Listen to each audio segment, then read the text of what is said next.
And I've been chillin', watching the ocean with you. Baby, up with a slow motion crew. And we up in our growlings when people change, but not us.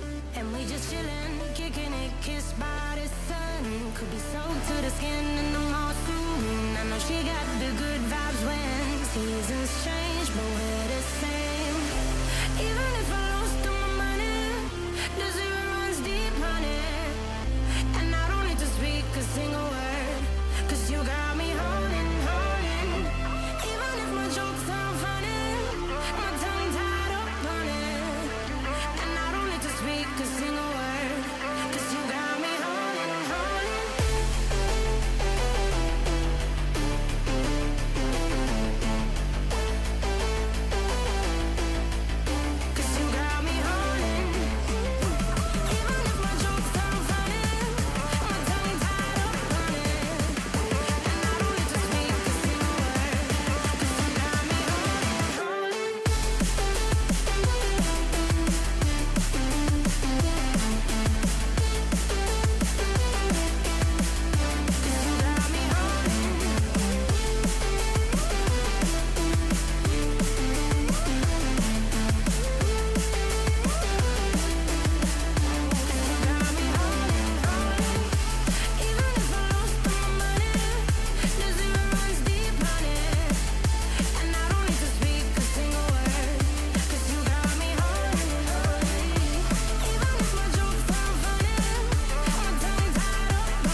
Hey guys, how are you everyone?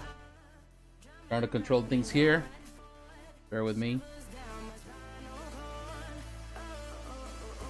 Making sure everything is working fine.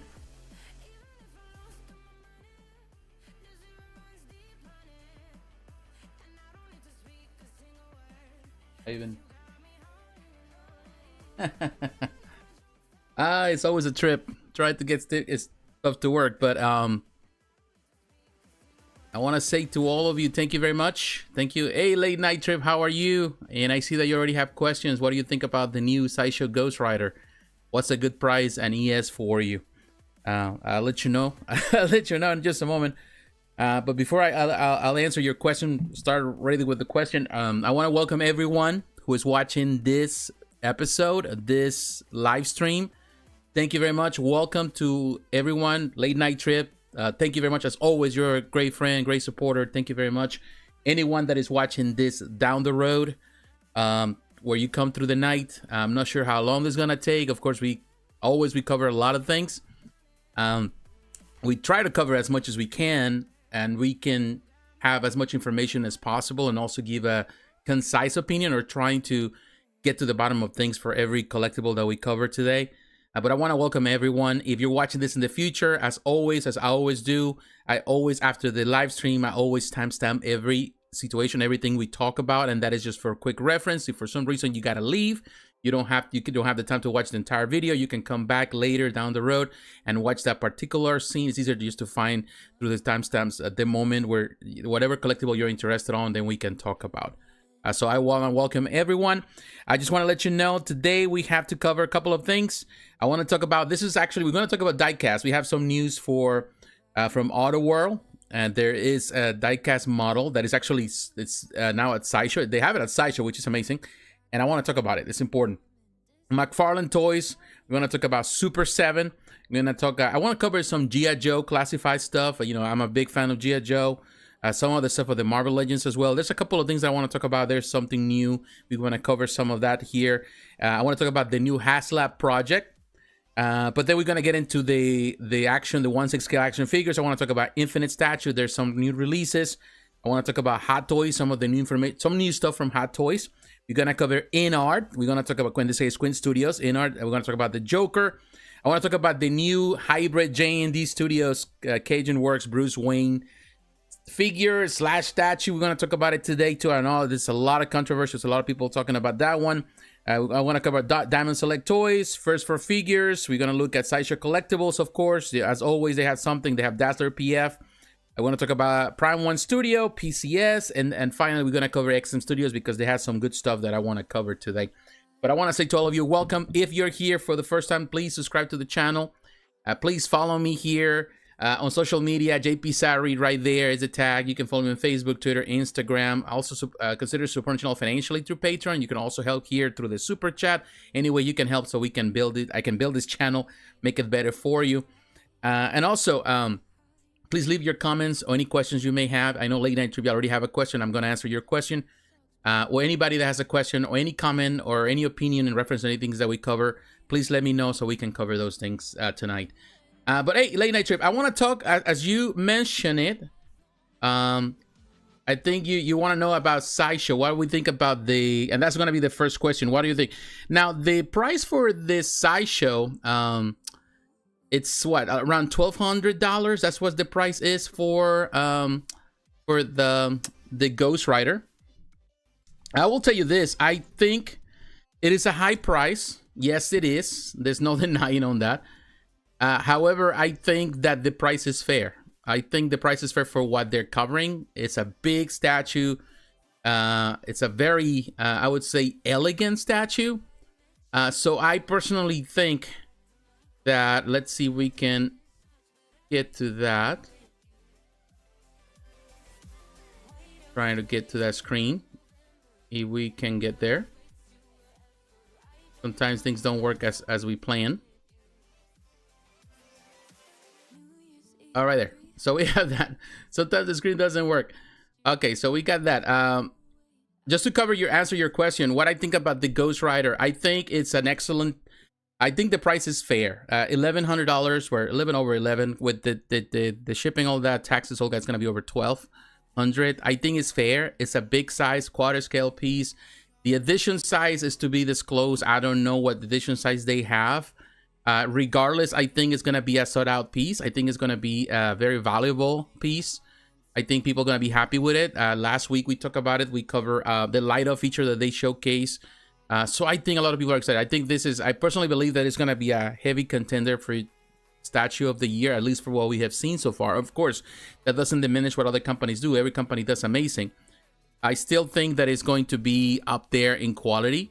So we have to keep an eye on it. I'm not sure that it would be fair around 800 pieces, 750 pieces, but it could be less. It's kind of iffy right now with the market. It could even be only like 600 pieces or even 500. Who knows? You know, I don't know how many they decide to produce right now with the demand.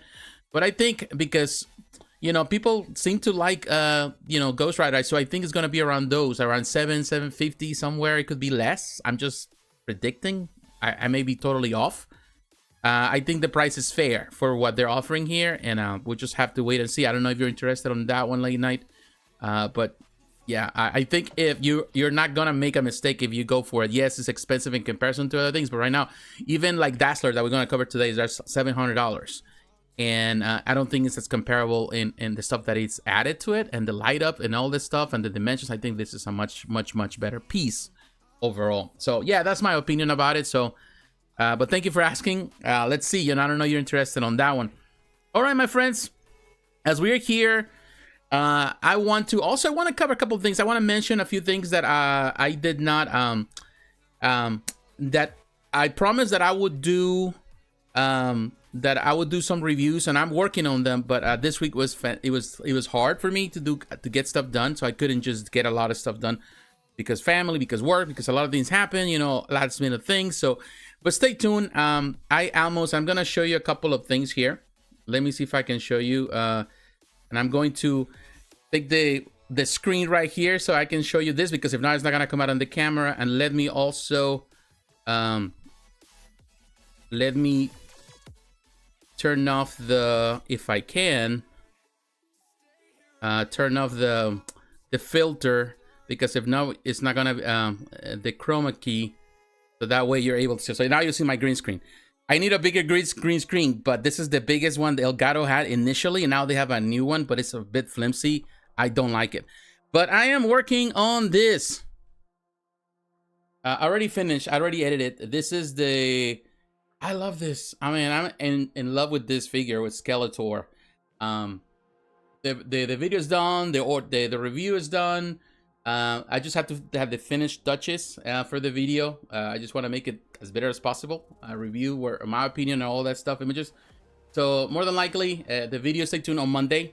That's what I'm planning to upload the video.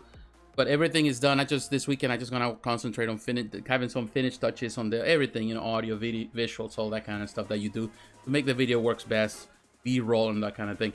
This figure, I'm excited for this one. Love it. Mondo killed it with this one. In my opinion, better than He-Man. So, you know, this is not the best camera for this purpose. But stay tuned for my my review. Of course, it's gonna be on 4K, all of that. So definitely, it's gonna look a lot better than this. But man, this is a great figure. Let me put it aside. Man, I love it. I just have it right there on my desk downstairs, where I use it for technically right there with the stuff that I work on downstairs, where I do my video editing and all that. This is not the setup where I do editing. It's downstairs and on my desk, and I have it right there on my display. It looks good. I like it. Right next to everything. It definitely is a showstopper.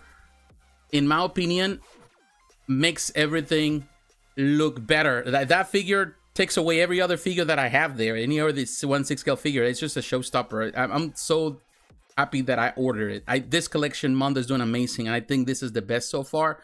I can wait to see what else they have. So stay tuned for that video. Hey, what's up, Eddie? Thank you. Thank you, Late Night Trip. Yeah, you know, it's just my answer. Of course, you know, everyone has a different opinion. I know some people disagree. Of course, prices is something that we're gonna cover today. We're gonna talk about pricing a lot today, because there's a lot of things that, you know, good and bad, things that we need to understand. But there are things that also, I totally get it, you know, from that perspective. Everything is super expensive, and it's hard to keep up with everything. If particularly you love a lot of things, or you want to build a collection, and you want to be able to build it in a timely fashion. And when things get so expensive, you have to be very picky. You're going to have to get something and skip something. And then, of course, your collection is incomplete. And it takes forever to build, particularly at this price points. With statues, even with figures. Figures are getting to that place. All collectibles are getting to that place where you have to be very, very picky. And it's not something that everyone, it's, you know, interested on doing. So it's just, it's part of the process. It's part of the, definitely one of those challenges that every collector has to go through. So it's understandable. Let me know if the music is too loud. Let me know also, we can adjust it or whatever. I try to have a little bit of music and makes it more interesting, at least for me, from my point of view. But I want to say to all of you, thank you very much for being here.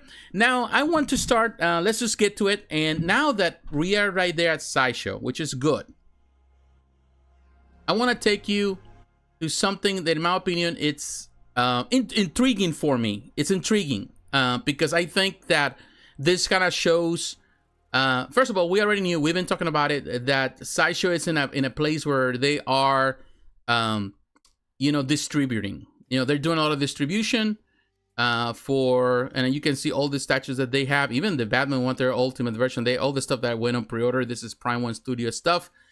So that we have seen before, the Batman 1/3 scale, all of this we have seen before. Amazing that they have it there. But what I want to really cover today is this right here. This John Wick 1969 Ford Mustang. It really intrigued me because so far, really, you know, as far as we know, Sideshow hasn't really done diecast models. You know, they haven't really done any diecast, or at least showcase diecast. You know, as far as I know, they have done a couple, particularly like small replicas or ships, things like that, things for like the Normandy, you know, for like Mass Effect, but not really vehicles. They have a few vehicles that were at this scale, 1/18, which is a scale, the premium scale for diecast models. Of course, now we're getting into bigger ones like 1/10 and beyond, 1/8. So companies are doing big stuff, 1/6. But for the longest, 1/18 was the biggest. And this is something that, I gotta be honest, I gotta let you know, I've been a diecast collector for a long time. I've been a diecast collector even prior of statues. I think at least easily like over 25 years as a diecast collector. I've been collecting since I remember, for many years, since I was in my early, you know, I'm 45. So since I was in my 20s, early 20s, I was already collecting diecast. So, I always have this. Of course, the late 90s, the early 2000s was the golden age, I would say. Not per se the golden age, but it was a great age for diecast models. It was in the 80s that the model makers start kind of like mass producing a lot of products. Kind of the way the techniques that they were using, particularly in Asia, the Chinese companies, they were doing a lot of amazing models. And of course, during the early 2000s, it was a boom. You can find anywhere a lot of diecast models for less than $20. A lot of those diecasts now are considered vintage. Some of them are going for, you know, a lot of prices. And Otherworld is a company that actually came in the aftermath at the end. It was actually, and here you can see it says Round 2 Corp. Round 2 is actually the company that owns Otherworld. Otherworld is one of the branches that belong to that company. They're a company that's competitive to ERTL, which is technically Tomy. And this company came in the aftermath after the crash of that market in the early 2000s, 2005. There was a crash of the market. People stopped buying because the market was flooded with diecast models. So it became more niche. A lot of companies, they sold a lot of this stuff, or you know, a lot of those manufacturing parts or the molds, and they were sold to other smaller companies.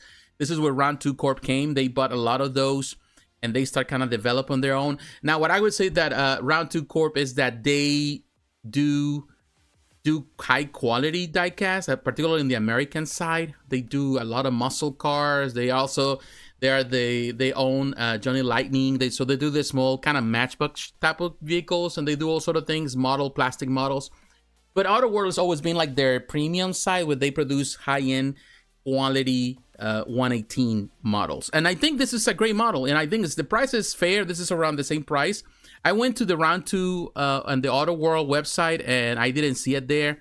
This is gonna come down the road. It is a really nice depiction of this model of this vehicle. I think it's very nice. And I've seen Otherworld. I do have a few Otherworld pieces, so I know that they're high end. They're the best quality possible. And I've been a fan. Particularly, I collected a lot of diecast, and I still have a lot of diecast based on movies, on cinema, on TV shows. The ones I grew up, the movies I like.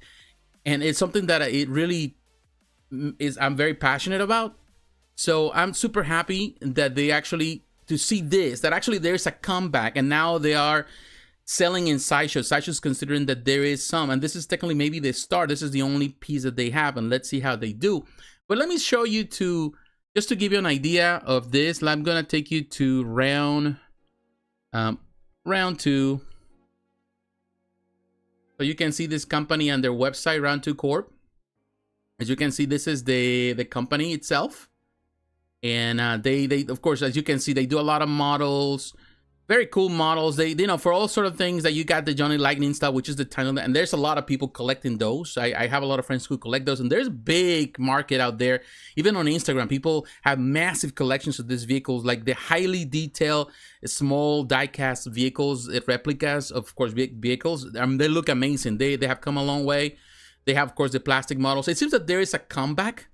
It seems that there's a turnaround. This is a great company. I do like this stuff. And I'm really excited. They also do Star Trek stuff, models and plastic models. They do all sort of things. This company does a lot. So it's really interesting. In as you can see here on the brands that they use: Polar Lights, Otherworld, Mini Metals, Vintage Fuel, American Muscle, Johnny Lightning. So they have all these racing champions. So they have a lot of different models.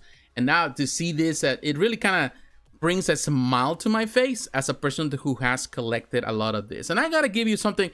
Let me go back to this because I'm gonna show you to give you an idea of this vehicle. I have a model that is very similar. I don't have this particular 1969. I have a 1970 Ford Mustang. So I'm gonna bring you here. And again, I'm going to remove this chroma key so it doesn't affect, because the one I have is in green.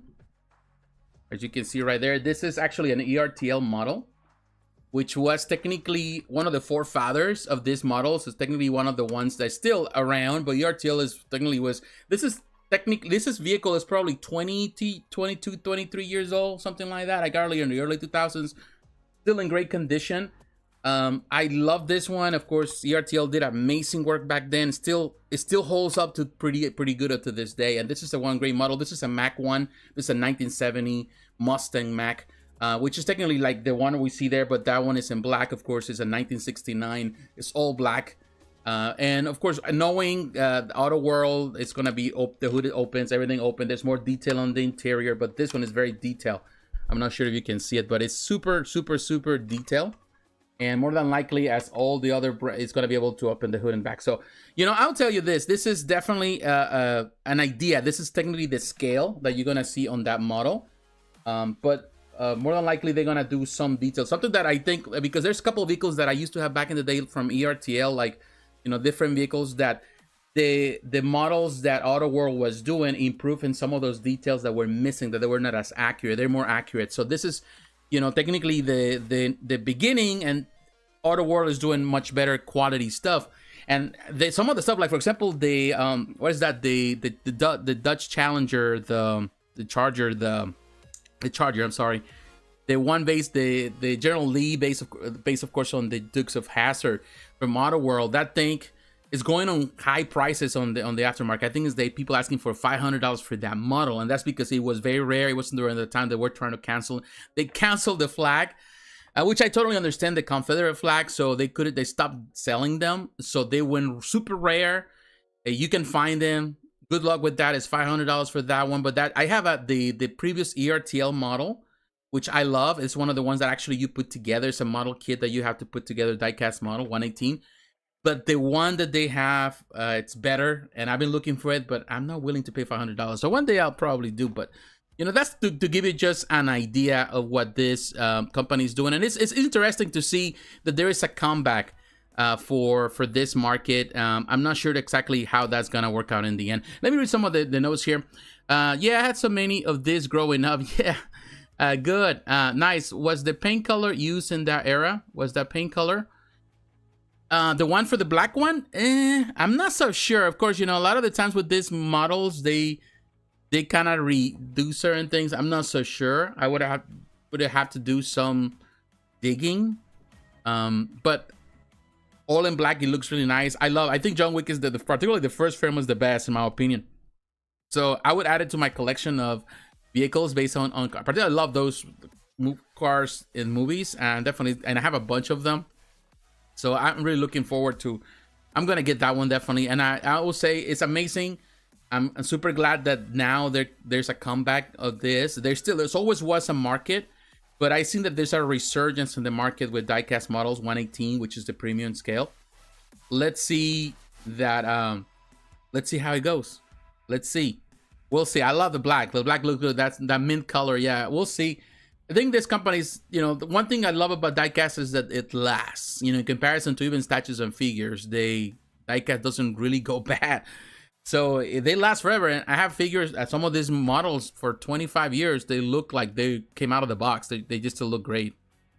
Yeah, great movie too. Yeah, I love that film. So we'll see. All right, so we're moving from diecast. And for that reason, I want to now take you... we're gonna get into action figures, and I want to take you to let's start with McFarlane toys, because you know no matter what, I think one thing that as collectors, we're still children at heart. I'm a child at heart. I love toys, you know, and if you follow me on social media, whether you follow me on you know, Facebook, Instagram, I do a lot of I share everything, you know. I share my collection, I share my toys, my pickups, and there's the Superpowers line from McFarlane Toys. It has the right allure. You know, they're cheap toys, cheaply made.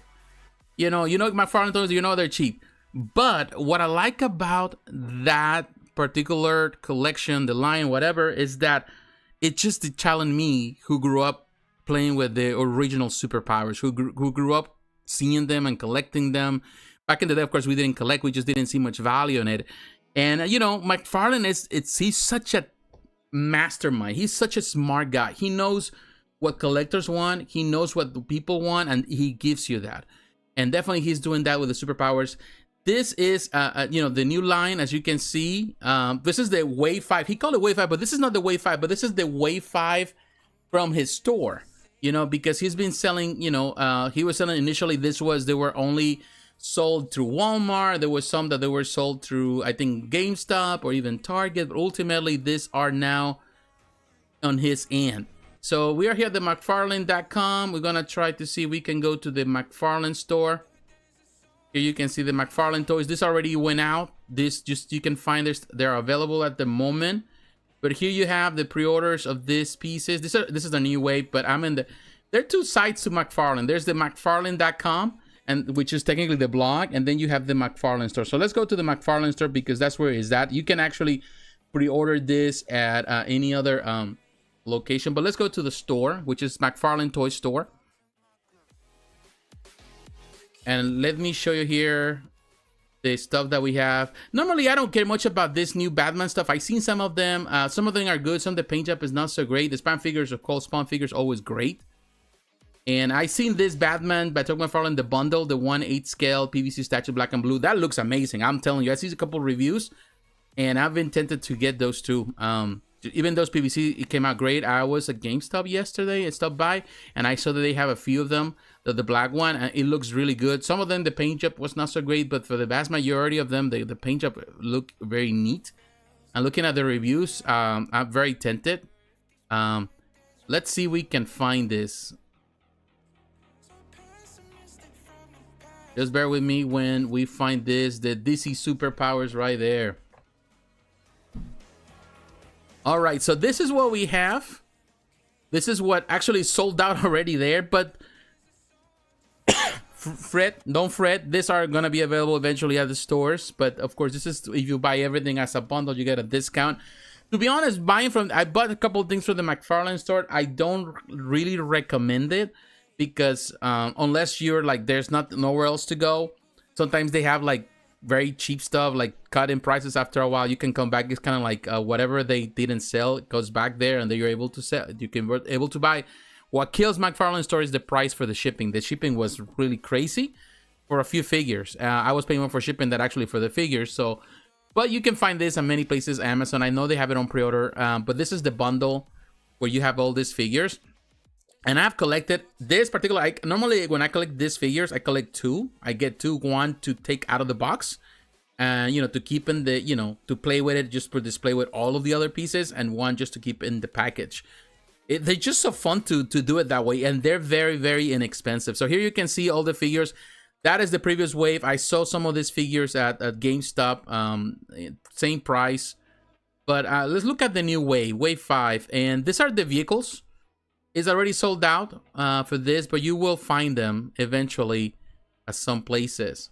But here you can see the different. Let's see the pictures if they get bigger.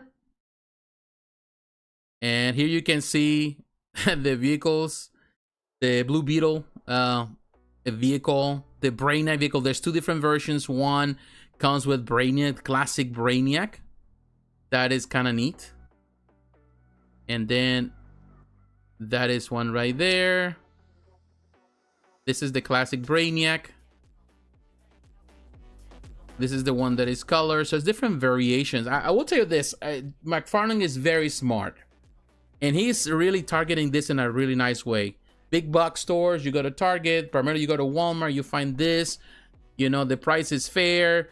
You can build that collection. Really touches the child in you. They bring back those memories. And now some of those vehicles that were never ever produced, created. Now this actually, for people that still, there's a lot of people that they still have their original toys. And you can add this and keep building that collection. He just definitely was playing it really smart. The buck looks amazing. Definitely, this is one that I really like more than the Brainiac vehicle. But this is the Brainiac high-tech spacecraft. So there's two. The one more classic, which is a gold. That's gonna be the harder to get. The one we're bringing, and this one. So this gives you an idea. Of course, here you have the whole package where you can actually get them all with all the figures. And of course, there was the discount that you could have. I think. What I really like about this one, as you can see, that's the Brainiac. That to me is a Brainiac I remember as a kid. That is super cool. It's really nice depiction of Brainiac for sure. And then you have, and one of the things that he keeps doing, like different versions of Superman, different versions of of Batman. Some of them I'm okay with it. I think it's like he does a lot of things. This is the gold version. I don't know why. I'm not. No, unless you're a completionist, you can have that one. I already have like a couple different versions of Superman. I don't need another one. But the one that definitely is gonna be the one that I'm really looking for is Blue Beetle. I think this is a nice looking Blue Beetle. This is from the version from the 80s. you know, classic Blue Beetle, but definitely looks like 80s Blue Beetle. It looks really cool. And then you have also Sinestro from the Sinestro Corps. That it looks sweet, man. I like the Sinestro Corps. That is a good one, man. I'm telling you, this is the thing. McFarlane is he's brilliant. You know, he is super smart. He knows how to target these things. Now, Batman, there's been so many Batmans. I'm like, okay, how many Batmans? Every weight comes with a Batman. But this Batman with this great color, very classic. I like this combination of color. I think it's a pretty cool one. It's a pretty cool style. And of course, you know, you have to have, look at in the packaging. That looks great. And look at Kilowog. Man, Kilowog looks great. That's a nice figure. You know, this is the thing. This is the challenge me. Like, you throw at me this type of figures, and I'm gonna buy them. It's just because they're just so bring me to my childhood. And this Kilowog looks great. And you know, I've been missing a few. I'm telling you, a few waves. The last wave I haven't purchased anything. The previous one, and not yet. I need to complete. So there's a couple of things that I'm missing, and I think I need to keep up on it. I think the price is still good. They're less than $10 figures. You still can find them around. You keep finding so you can build that collection, because my intention is to build the whole collection of everything that he produces. But the sky is the limit. How much can you produce? It's amazing. Also, kind of brings me back to the time where you were collecting the little pewter figurines from Eagle Moss, which are long gone. But now because a lot of people were collecting Eagle Moss because he brought them back to the Superpowers line. But now Eagle Moss is not producing those anymore. So now this is the thing. And I think this is closer to that, you know, to what the toys were. So it's kind of cool. I'm definitely excited to see that. You know, McFarlane Toys definitely has my attention on this. In a cheap way. Yeah, people can say they're cheap, but man, look at the stuff they're producing. They're doing amazing stuff right there. I wish with McFarlane would let someone make a Spawn statue. Yeah, I don't know. There's been a couple. But of course, normally he does it himself. You know, he did a few. The last time, I think it was when they celebrated the 20th or 25th anniversary, or the 20th anniversary of the Spawn. And that is an amazing piece produced by himself, by his company. It would be nice. I don't know. You know, I think right now he has invested a lot into a lot of the DC stuff, and he's in this connection with DC. So I think most of his attention has been going towards DC products, and that's where the money's at. And yeah, I think Spawn could be doing, you know, I don't know. It would be nice if he also allow other companies to produce statues, whether it's Sideshow, you know, you name it. You know, like XM Studios has produced stuff from the Darkness. But you know, it would be nice, you know, stuff for, you know, the Silvestri. But I don't know, you know, time will tell. I'm sure at some point he'll allow some companies to do it. But it would be nice to see in the different scales, not only big statues, but also small statues. That would be awesome to see. All right, let me drink some water because get thirsty right here. But yeah, I'm telling you, McFarlane is killing it with this line. And it's super cool to see him at the store. Go to the toy line, you go to Walmart, and you see the toys there. They look super cool on right there on the wall. Looking at that, it brings back so many good memories as a kid. All right, now let's go. We're still on the toy lines. We're gonna go to another figure company, and in this case, let me take you to Super 7. Now, Super 7 release a new Ultimates. The Ultimates from Super 7, it's, you know, in all honesty, it's definitely the way to go. You know, like Ultimates, from all the stuff that Super 7 does, you know, the O-rings and all that stuff, that's the new thing that they're doing. They just recently released this new figures.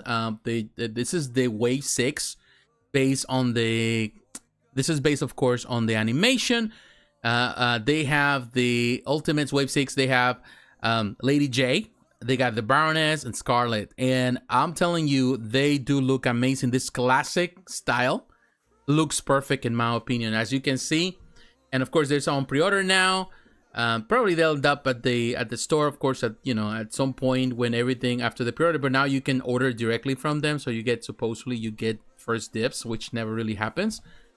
Sometimes the distributors get it before anybody else, but I'm sure that's going to end up at Sideshow. You know, it's going to Sideshow, Big Bad Toy Store. Even you can find them on Amazon. But here are the 3 pieces. You can find them separately, $55 each. You want to pre-order individually, or you can pre-order or as a package, and this $165. You get an extra if you do so. So let's look at the package of the 3. This supposedly is going to release sometime on the fall of 2024. You never know. There's a payment plan and you do that too. But let's look at the pictures. These are everything. If you order the package only through them, through Super 7, you get a super pack. So you get extra weapons that you can use as accessories, which is cool.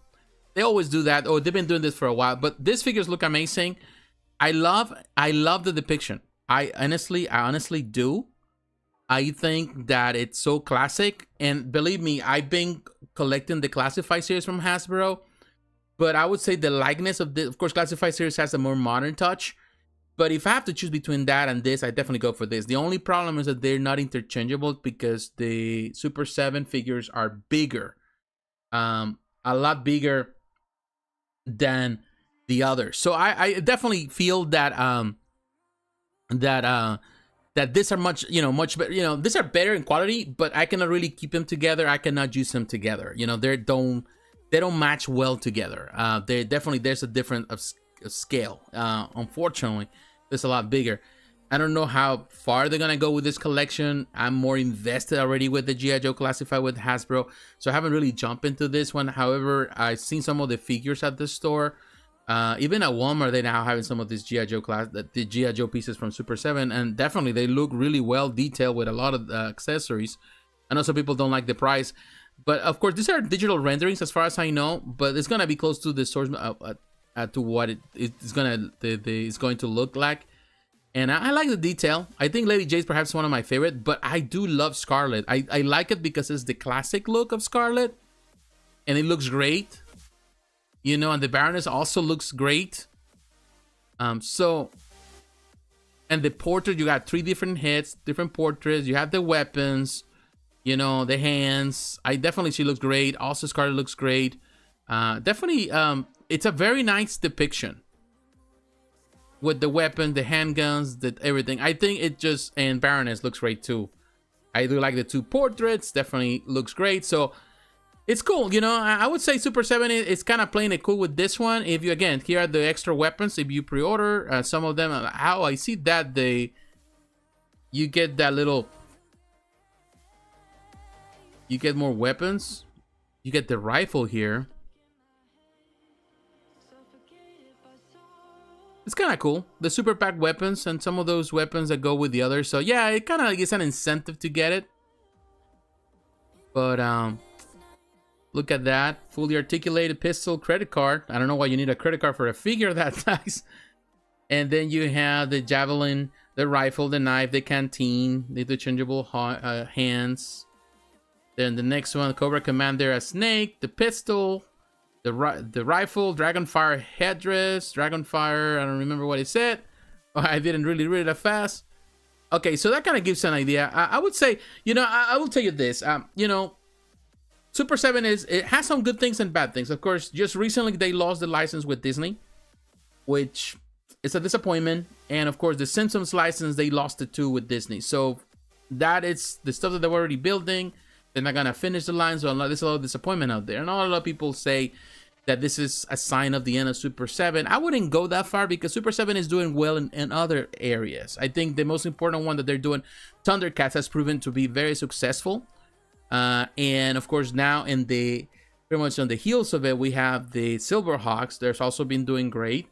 And my hope is that if it does well, that we can get the third in that trilogy, which is the Tiger Sharks. I would love to see the Tiger Sharks from Super 7. I think they can do it. We'll see. You never know. G.I. Joe is also building momentum, and they have a good relationship right now with Hasbro. They're doing the Dungeons and Dragons now.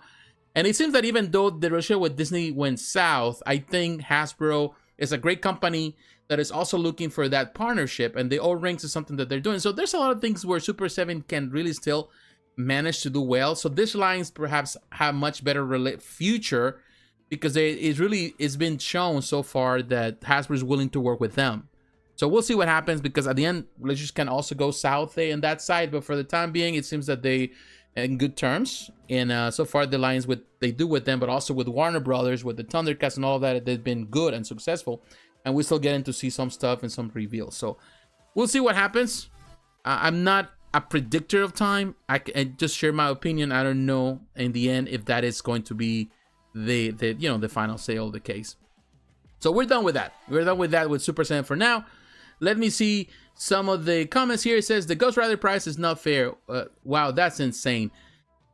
It is comparable. Yeah, it depends how you see it. It is comparable to some of the prices that we're seeing now. There's a lot of things that they completely out of whack. But even when we talk about Dazzler it costs $700, and I don't think Dazzler is better than or more detail or has more extras than that piece. And that piece comes with a lot of features, which is amazing. At least what we have seen so far.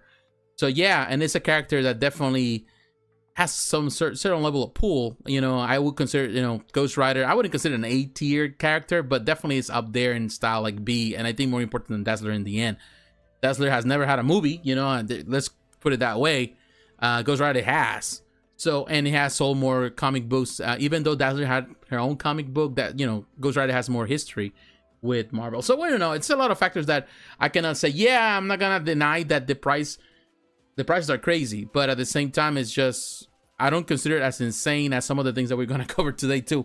So, we'll see. At the end of the day, we all have a different perspective of things. It's understandable. Statues are definitely up there now. Unbelievable in prices, like they're definitely up there. All right, so we covered that, and now that we're talking about Hasbro, I want to cover some of the stuff that Hasbro is doing, and I'm going to take you to let's go to Hasbro Pulse, because this is the place where we're going to find some of the stuff that we're going to cover with Hasbro today.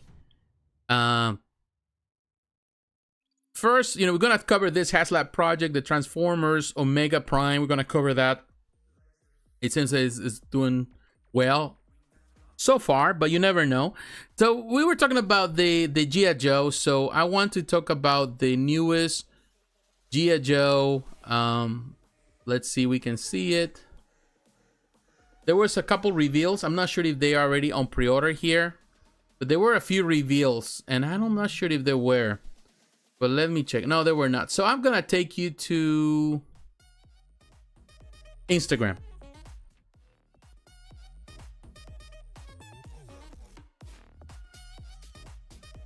Let's go to Instagram, Hasbro Pulse, so we can cover that. These are the new reveals of some of the figures that they're coming from the Classified series. These are renders too. But it's amazing to see what they are really doing with this particular line. There were a lot of reveals that they were done that they really look amazing. I think one of the ones that really like the most, of course, is Doc. As you can see right here, Doc Greer. This is, you remember back with the cartoons, I like this character, and he comes with everything. As you can see, the hands, the medical bag, pouches, holster, has a helmet, his glasses. It's kind of cool. This is a very cool, it's a digital render, but this is the part where I feel that Hasbro has been really doing so well with G.I. Joe, and there is such a market for it. Of course, they mass produce these figures, but the level of detail they add to them, I think, is worth it. I have a bunch of them. I don't have them all, but I do think that it is really cool. I do think it's very, very cool. So this is one, as you can see. This is the next one they have also.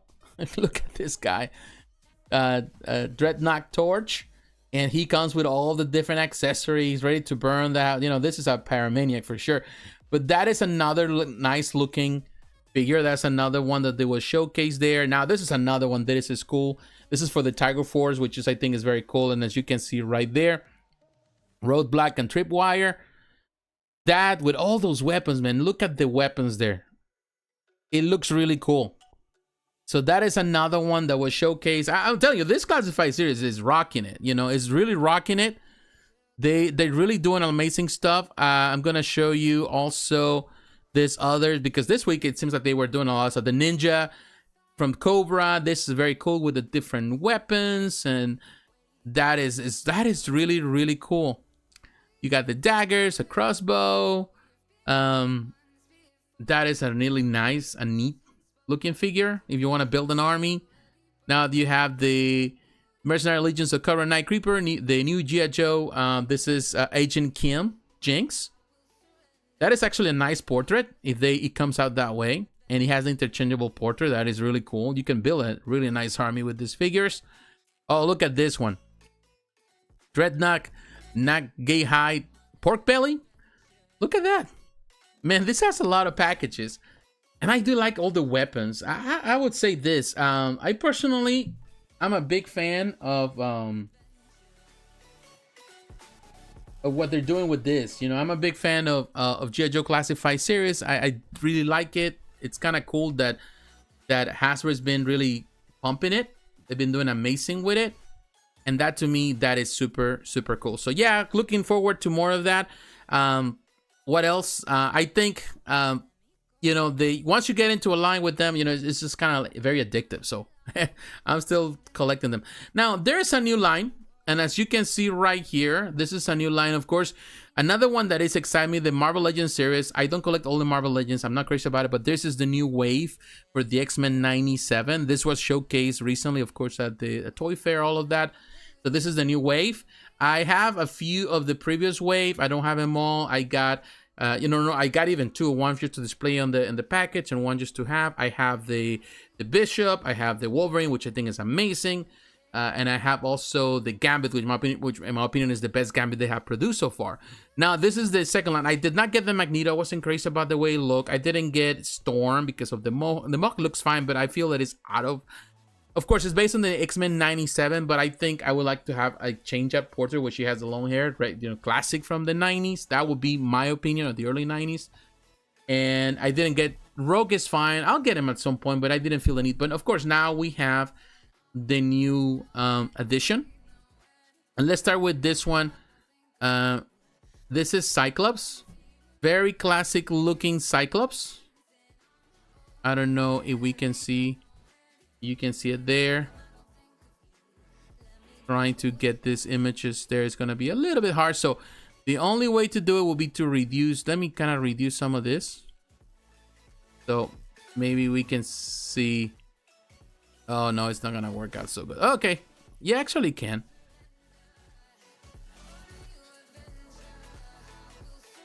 I don't know, it looks so off. Okay, so we're going to get out of that one then,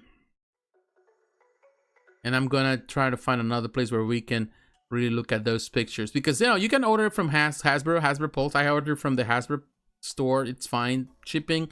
A little higher than other places, but it's not as bad, and I have purchased a few things there, which is not bad. But I'm gonna take you then, as we are here, let me take you to Big Bad Toy Store, because this is another place where you're gonna find them. Let's see, we have it on the front right there, right away. So they got this figures, of course, the price a dollar more, but one thing, the great thing about the, you know, Big Bad Toy Store has always been the shipping. Always been amazing. Oh, that Wolverine 50th anniversary Marvel Legend Wolverine patch and Joe Fix-It 2-pack. Definitely, I'm gonna grab that one, and I'm gonna grab that Wolverine 50th anniversary, the Psylocke versus Wolverine.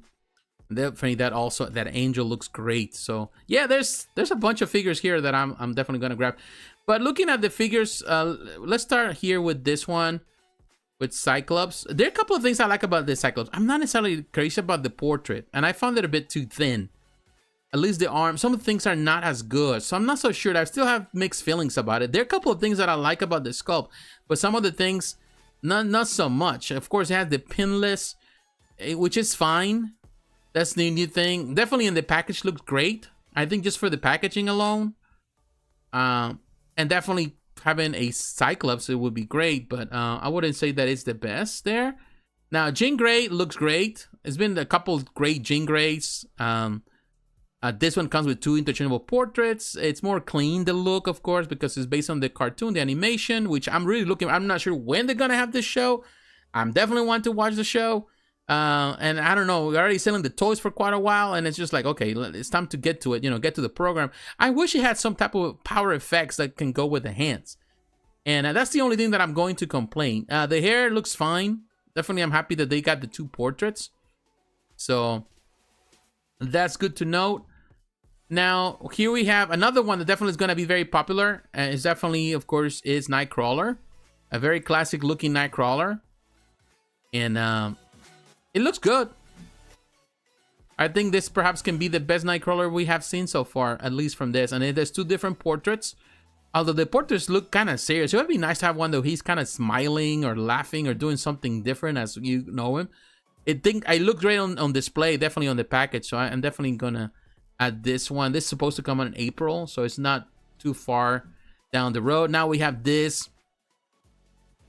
This marble, because technically from the stuff from the 80s, kinda, it's not my most favorite. They took some inspiration from it. From the, what's that, the Dead of All Mutants and all that stuff. But it's fine. The heads are fine. That portrait looks menacing. So there are a couple of pluses. It's more about if you're a completionist and you want to go with that look. But I go more for the 90s, which is technically based also on the classic look, on the original look. And I'll just go for the original look. I prefer that one over.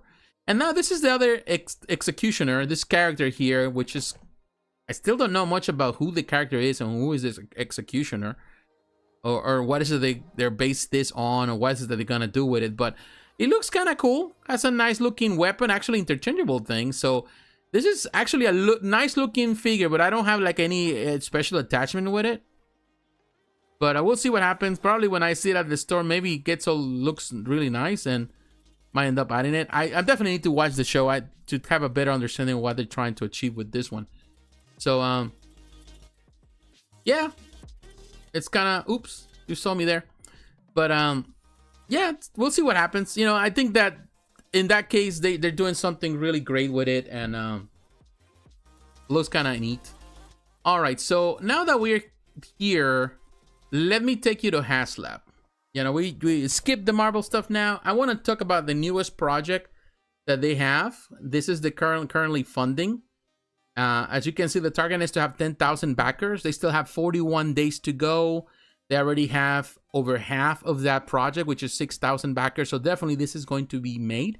This is Legacy Robots in Disguise. This is from the 2001 series. This is Omega Prime. I will tell you this. During that time, I did not really watch Transformers. I'm more a classic 80s Transformers. So I've been collecting the Studio 86, which is my favorite line so far.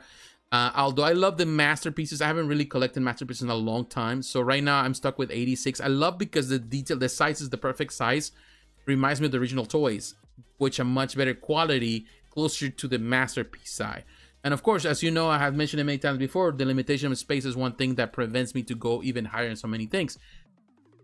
So this era is not necessarily my favorite era, but it's definitely, it has a lot of people. A lot of people grew up. A lot of people in their 20s, a lot of people in their 30s, they grew up with this era perhaps, so they saw this and they're more familiar with it.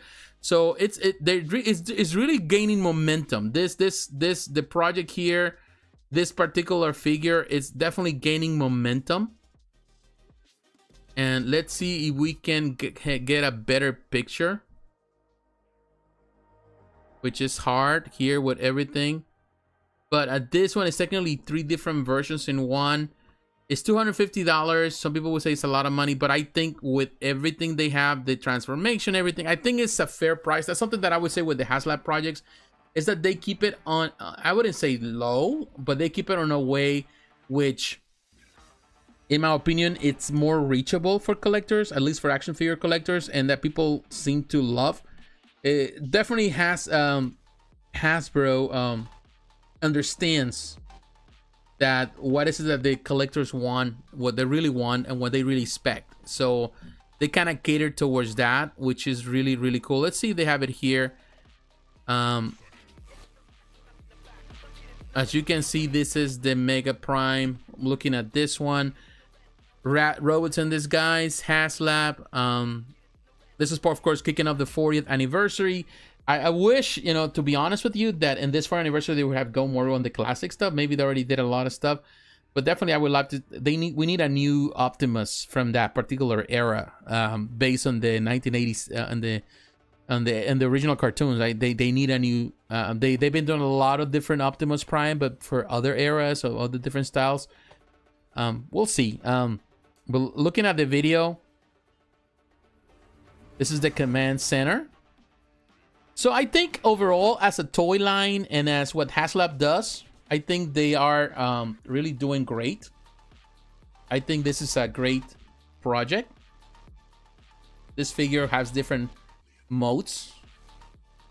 It says 2 Autobots bonded like brothers, yet divided by destiny. Optimus Prime was chosen to be the bearer of the Matrix of the leadership and the next commander of the Autobots. Leaving Ultra Magnus is scornful and bitter. Ultra Magnus challenged Optimus Prime for possession of the Matrix of leadership and Autobot command. In the middle of battle, the two combine into a new form, Ultimate Energy Combiner Omega Prime. Of course, some of this was explored on the Bay movies. They took some of that inspiration there.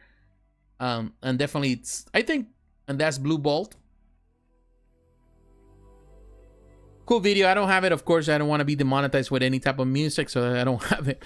But yeah, you can go to Instagram and you look at that, or you can go to the Haslab and you look at this stuff there. And that gives you an idea. It's a pretty cool video of Omega Prime. And I think this is a great, this is going to end on March 14th, so there's plenty of time. You also, on the first tier, unlockable Matrix Blade accessory, which looks amazing. Definitely, to be honest, it's a big blade. You also get some combinable global space, I think dividers or something. I didn't see it as well. And then held back the legendary combination. So, it's doing well. Definitely doing well. And people are really going for it. I definitely is going to have those backers in no time. So, kudos to them for that. There's a lot really to come to see. And there's an idea. Here we can see the scale of what they're trying to achieve. With the super mode, Autobot, and then you can combine into all of them. That is a pretty good size. Now you see all combined. That gives you an idea how big it is. I think it's a fair price. When you look at the other pieces, of course, there are other companies selling stuff similar. Of course, with a little more die-cast elements.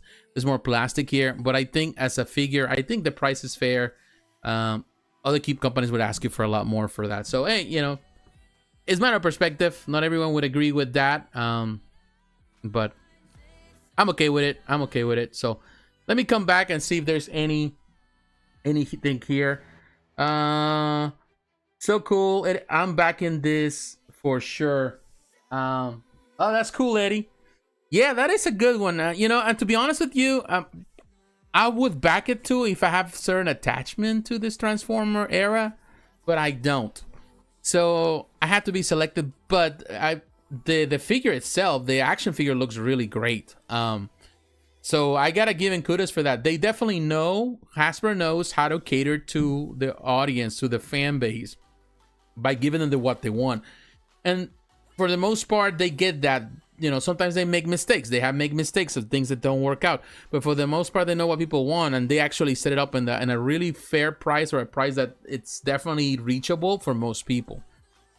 The Haslab was sold on Big Bad Toy Store about 9 years ago for $279. They could have done the same without the Haslab with an update. I don't think there was the same one. I think there was a different type, though. I think there's a lot of things that they have changed on this model. If I'm not mistaken, I'm not of course, I don't keep track of all of the things, particularly with these toys from this era.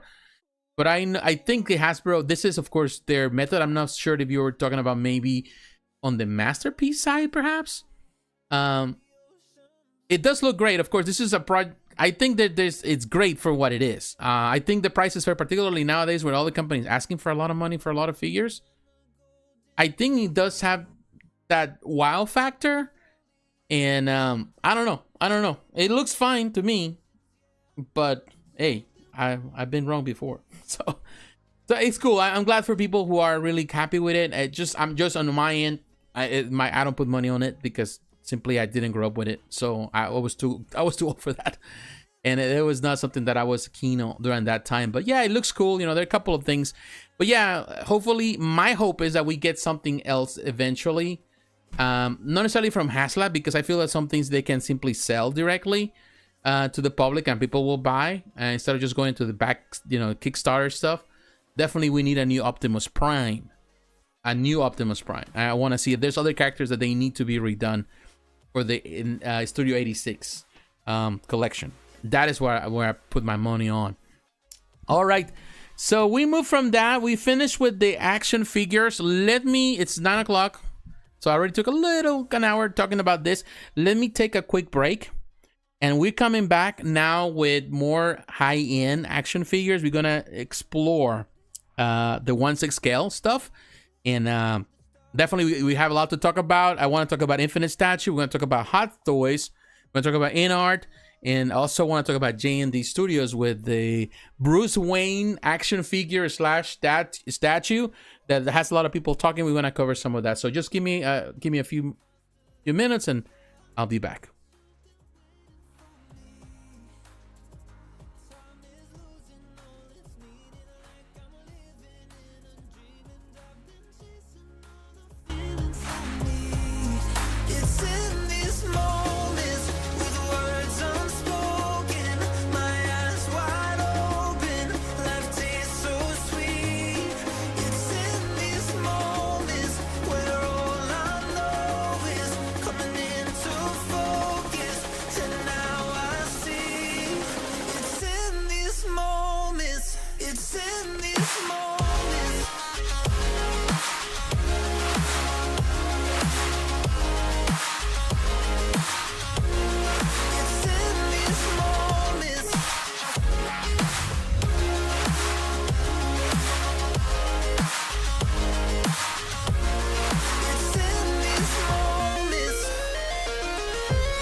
All right, we just got back. Thank you for giving me the opportunity to step out for a little bit.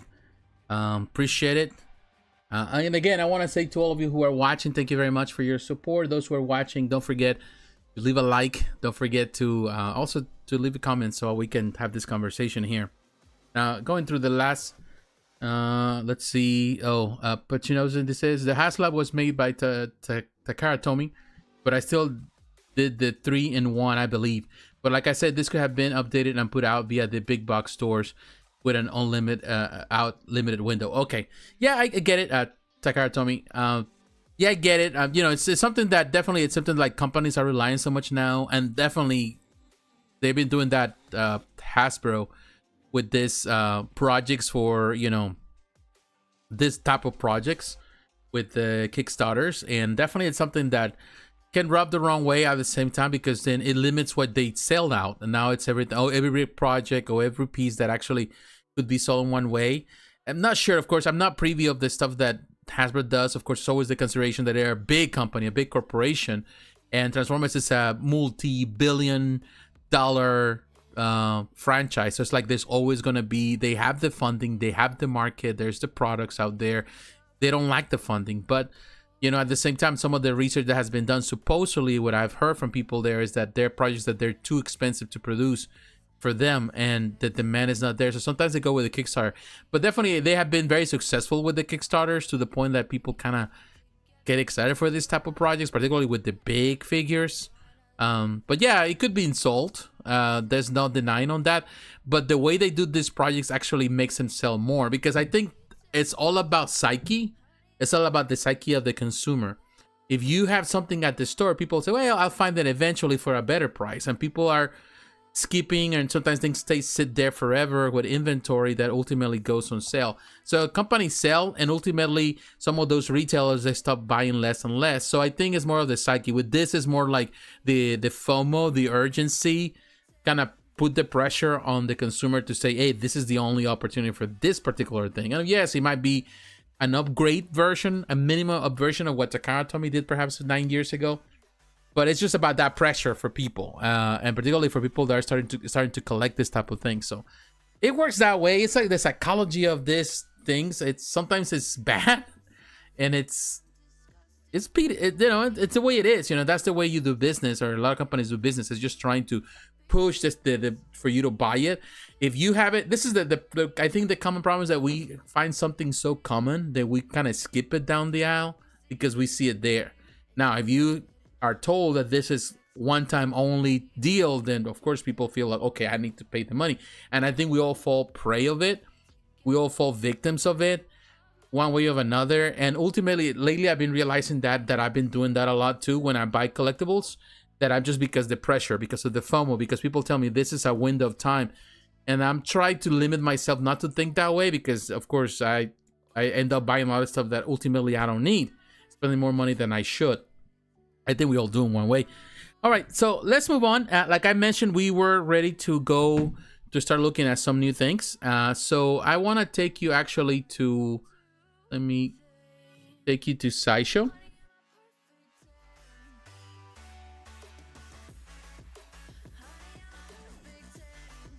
And we're gonna look at this, just bear with me here. We're gonna look actually at these pieces right here that you see.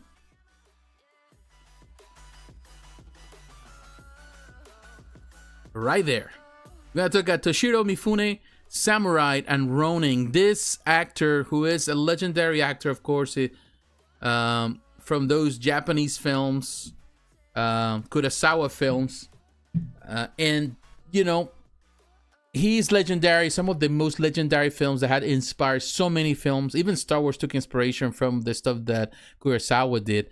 And Toshiro Mifune, definitely he was, Toshiro was the actor that was legendary in so many of his films. You know, the memories that we have of those is from him.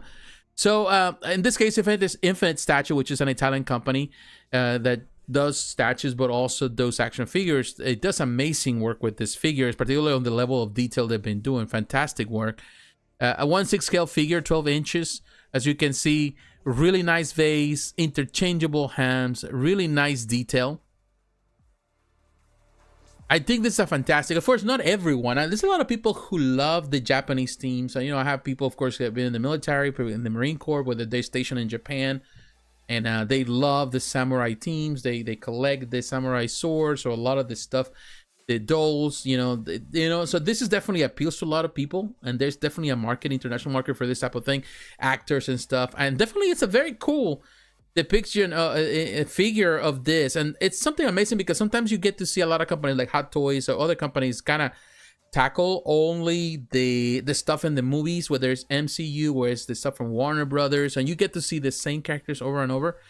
But there's also a lot of things where other type of actors and movies and series and things like that there's nothing out there. And I think that Infinite Statues, being as a company, they do figures from a lot of the classic era films, and they do amazing. And I love the detail. And I think the price point that they have for this figure is fantastic. When you compare to some of the figures that are coming out now, like from Quinn Studios, InArt, of other companies that are doing premium stuff. Yeah, this is not comparable at the same level, I would say, of maybe they don't have like, the type of materials, they don't use the things that they use. So the movable eyes and all that kind of stuff, and the prosthetic type of material. But this is definitely a figure that would look amazing on display. Just, you can do whatever. And it's a very cool looking display, a very nice sculpt of the portrait. It really resembles the actor who did so much stuff. I remember, even he was part of the series of Shogun, a fantastic series I remember as a kid watching. The Spanish version, of course, in Mexico. But it is really nice. Definitely this is a nice, and there's of course this version with the samurai looks really cool. Let me go to this picture. So you have hand-painted head sculpt, fully articulated body, approximately 12 inches, 8 interchangeable hands, no wrist pegs, which is cool. Something that I seen more and more, which is amazing because definitely the wrist pegs that they use, sometimes they break so easily and they're annoying. But this go all the way in, something that some companies are doing more and more, using more of magnets, which is really cool. I'm not sure this is going to be sustained with magnets, but definitely it's going to be sustained somehow. A black kimono with a Mifune family crest, a light blue katagino with Mifune family crest, a sleeveless top. So it has all the clothes, as you can see, the katanas, the sword, the white tabi, waraji, samurai socks, and sandals, and one magnetic stand, that's really cool. It's cool that they do have that. So there's no like a peg or anything, or they're not gonna peg. It's just magnetic. You can sit it there. I think that this is a really interesting concept. Definitely not for everyone, but they have this also. This is a variant, but they got the other version, which is this one. This is the Ronin version, and this is also really cool. I to be honest, between those two, they both have pluses, but they both look great. This is a very nice depiction of the actor. I really like them. Actually, this black one looks really cool. That one looks really neat. That would be a fantastic display. And as you can see, the poses you can do with the swords, and those hands are really nice with the arms, of course. They don't require those wrist little pegs that, they're annoying as heck. And man, the poses, even with the hand, look at that. They're doing that pose. That is really neat. That is really neat. And this piece is, again, it's not expensive. It's less than $300. I think, yeah, it's not going to be like, like other pieces that you get to see now, like for $500 or more. But it's definitely a nice looking picture, and definitely this is something that you need to pay attention what Infinite Statues is doing as a company. It's only $300. I think it's not a bad price for a 1/6 scale figure of this caliber with a very nice. Some companies don't even give you a nice stand. It does have a lot of pluses. It has magnets, which makes it better. The hands, it looks really nice. I think this company, Infinite Statue, Italian company, is definitely doing something really neat, and I would say kudos to them for doing such an amazing job for sure. Now, I want to talk about another company right now, which is Hot Toys. I've seen a couple of things with Hot Toys they've been doing, and let me kind of take you before I want to talk about Han Solo, but because before we talk to Han Solo, which is the new piece that they put on pre-order, I'm going to take you to, let's go to Facebook. I saw this on Facebook on Hot Toys. Let's see if it's there. I saw some new pictures that they're releasing. Some of these new pieces. Of course, they have this one that is just the brand new piece. But they also showcase a few new pictures or images for some new stuff. Like, for example, Padme Amidala. And there's a new video from Sideshow. And it looks really neat. I saw the new video, the unboxing from Sideshow. This looks amazing. I think there was a lot of criticism about the likeness. You know, of course, there was going to be that criticism. But I think ultimately the piece, and this is the production piece, came out really, really well. Yes, it's not going to be 100%. Don't expect like perfection. It's a figure, a 1/6 scale figure. It's not going to be a statue of silicone of any kind. But this is Hot Toys quality. Hot Toys knows how they doing. They've been in the market for a long, long time. So Hot Toys knows how to bring the best out of this. And I think they did a fantastic job with this figure. It looks really neat. The tailoring is really nice. And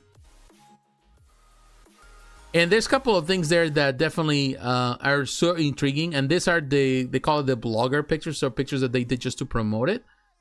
But in my opinion, it looks really good. She looks fantastic, as you can see. There's a lot of pictures from her.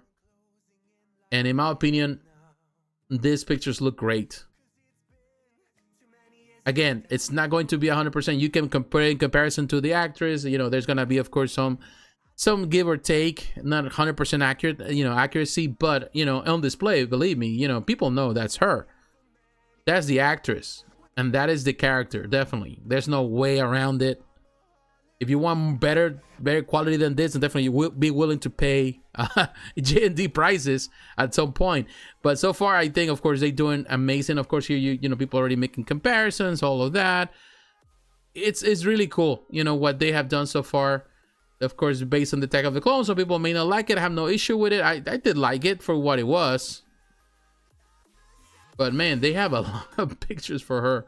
All right, so I think we went back. So these are the pictures that they showcased for Padme. Also, go at the Sideshow and you can watch the unboxing from Sideshow. I'm not sure, I think that also looked cool.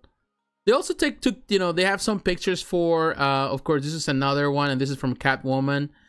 Hathaway looks great on this one. These pictures look fantastic. That's another great piece. Of course, you want to pay more money. JND is your place. With the statue, I'm sure they're eventually going to see the figure. But I think the dimensions are fine. Looking at her, it's a great figure. It looks amazing. They did a fantastic job. Of course, Hot Toys has gotten to a place where they're giving you great figures for really a very good price. It used to be a time where Hot Toys was the cream of the cream. They were the top of the top, and they still are in so many ways. But but now, of course, you have other companies trying to compete, asking for a lot more money. But I will tell you, this is a really nice depiction of Catwoman. Look at that. Nice display. Even the hair looks great. That rooted hair, not rooted hair, but the hair they use. And these pictures are fantastic. Nice display. Definitely nice figure. Fantastic job with it. Very sexy pictures for sure. There's no doubt about it.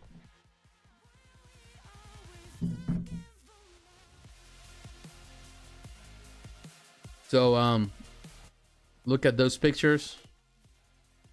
Man, this is a very fun to display figure. It looks really, like people say, it looks realistic, and it looks amazing. As a figure, it looks perfect. Really great job, and that display is just the perfect. And with that, it looks fantastic. They did a fantastic job with this one. So I wanted to kind of show you this.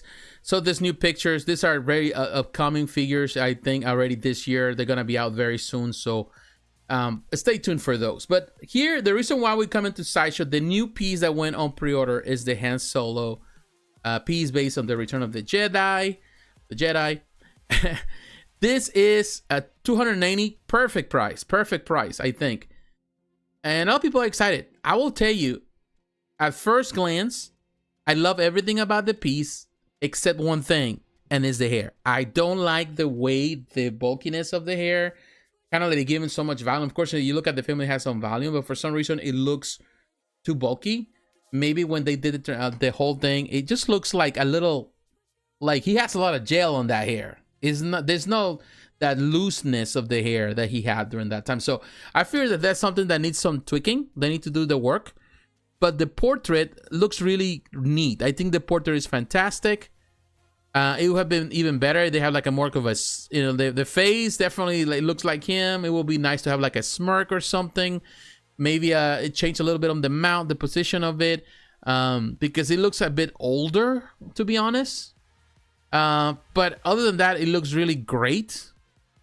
You have different styles with the clothing, of course. Actually, you can do the separate rolling eyeballs. You can do stuff with the eyes, which is kind of cool.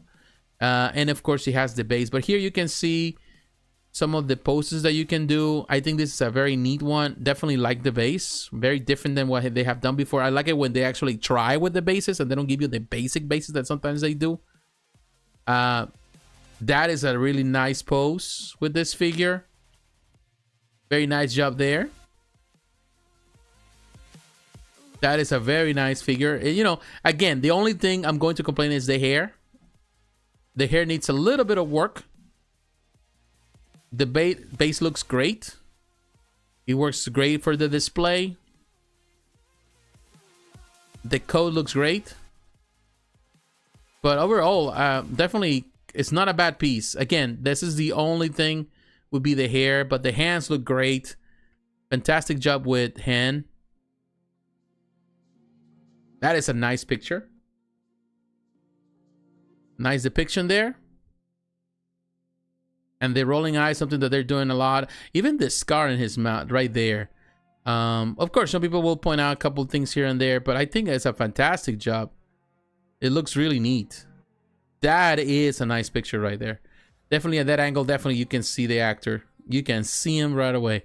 But yeah, again, that hair fits too stiff. Maybe they need to, not as round as it looks. I don't know. There's something they got to tweak on the hair. But at some angles, it looks fantastic. Regardless, I think this is going to be a very nice... It is already a nice piece. It's not a perfect representation. I like the separate rolling eyeballs. That is another great touch. And definitely the clothing looks great. You got the interchangeable hands, so you can do several poses. That is a given, and it's very nice. So, yeah, I would say with this... Hot Toys continues to deliver. Definitely at the price point that they're asking for these things, I think it's not bad. It's perfect as it is. There's no denying that they know what they're doing, and they're doing fantastic. All right, so we want to go. Now we're moving up from Quiz Studios. Let me go to. Let's see. We can find it here.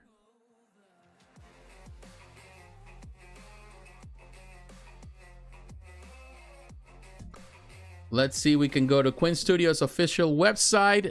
We're going to look at the piece that, in my opinion, is one of the highlights of this week, which is the InArt, the Joker figure, which it definitely looks intriguing. And here you can see, of course, all the stuff that Quinn Studios does, and we're going to look at this InArt piece. Of course, you can find this also as Spec Fiction, but here, the InArt Joker 219 collectible figure. Man, I've seen the pictures I have taken of this piece. It's impressive. Now, here you can see 1/6 scale figure, premium version, and this is the other one. I'm not sure if the pictures are going to be great here. If not, we're going to go someplace else to look at those pictures. Of course, this is... You are in Australia or New Zealand and the page says not available in your country. Send us a message and we can send an email to help you order. So, all right. So, we're going to see the pictures look great here, but this is a fascinating looking piece. There's so much you can do with this figure. The price is up there, of course, but I was looking at the pictures, man, and I was blown away by what they've been doing so far with this figure. Look at this one. There's so much rooted hair, movable eyes. The tailoring is spot on, you know, and it's such a wonderful, so many accessories. This is the perfect depiction of this character. This is going to be probably within the figures. If it releases this year, this is definitely, you're looking at figure of the year. And look at that. Of course, in the premium, you get the two different, I think you can get up to 4 different figures, the whole premium stuff. it's just impressive. And I'm looking at I was looking at the pictures, even the even the medication bottles, all of that. Man, that is just an impressive piece. The photographs, the level of detail is great. I'm not sure if you can see it well there. What I'm gonna do, because of course it doesn't really showcase the price. This is the version information. I'm gonna go to Facebook so we can see it there a lot better. So we're gonna go to InArt,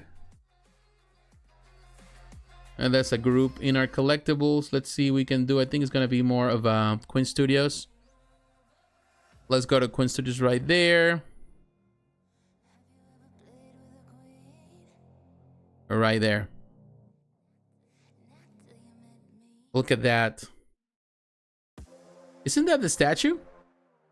Yeah, this is the statue that they produced. Okay, so we're on the wrong here. You know, there's so much stuff that they're doing that like you're trying to. Okay, they're right there. Collectible figure. These are the pictures. Look at that. Look at the stuff you can come up with this figure. The level of detail of all of this. I think this also part of the display. That stand. Oh my god. I think they are. I don't know if they come with it, but that would be cool too. The possibilities with this figure. The things that you can come up with. Look at that. The stuff they can come up with this figure, man. This is like the perfect figure all around. There's nothing missing. Because everything is well taken care of. Oh, wow. Man, they did such a fantastic job with these pictures to try to showcase the potential, the possibilities that you can do, the way you can display. You can do so much stuff. You can change it. You can play with it. You can do like people are gonna get. It's gonna be a field day for a lot of photographers on Instagram and social media. They love to put stuff together, and people that enjoy that, I think they're gonna have a blast. Look at that. Look at those eyes. Look at the real hair. It's like you're looking at the actor. And yeah, they can show. People were showing some imperfections because, of course, he does have like a scar right there on his upper lip, and it's not showing there. So there are a couple of things that might, if you really look at detail, they need to do some work on. But look at that, man. Perfect tailoring. This is the ultimate representation, in my opinion. Of the Joker for sure. Look at that. So we already saw those, I think. Man. Tons of pictures. So much stuff you can do with this figure. Nice work. Really nice work. Alright, so yeah, this is a phenomenal piece. And of course, if you order them, here you can see what comes with it. You even get the chair for the deluxe version. This is the versions here where we can get the deluxe version. You get a rooted hair Arthur Fleck head sculpt with rolling eyes, one rooted hair Joker head sculpt with rolling eyes, 2 fully articulated bodies, 2 sets of clothes, 2 sets of shoes, 9 sets of interchangeable hands, 2 bases, and 14 accessories. So this is what you get right here. So also, these are the bases, which is amazing. With the stairs, the interview room, of course, he's on television. Then you have the curtain. Amazing. There's so much detail on this piece, on this figure. And of course, this is the premium version. Now, looking at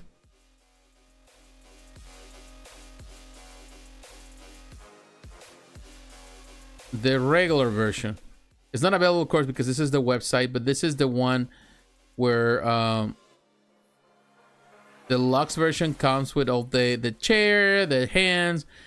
Okay, so this is giving me the same. So this is the deluxe version. Okay, and then you have what they call the premium version. And the premium version comes with all of that. It actually comes with 4 different figures. So it comes. So you have the deluxe, And the premium is the one that comes with all the extra accessories, where you can have actually 4 different variations of Arthur Fleck. Wow, 4 figures. Of course, the price is out there, but then you get the bases. You actually get an extra base as well for the, you know, the bathroom scene. Wow. And let me take you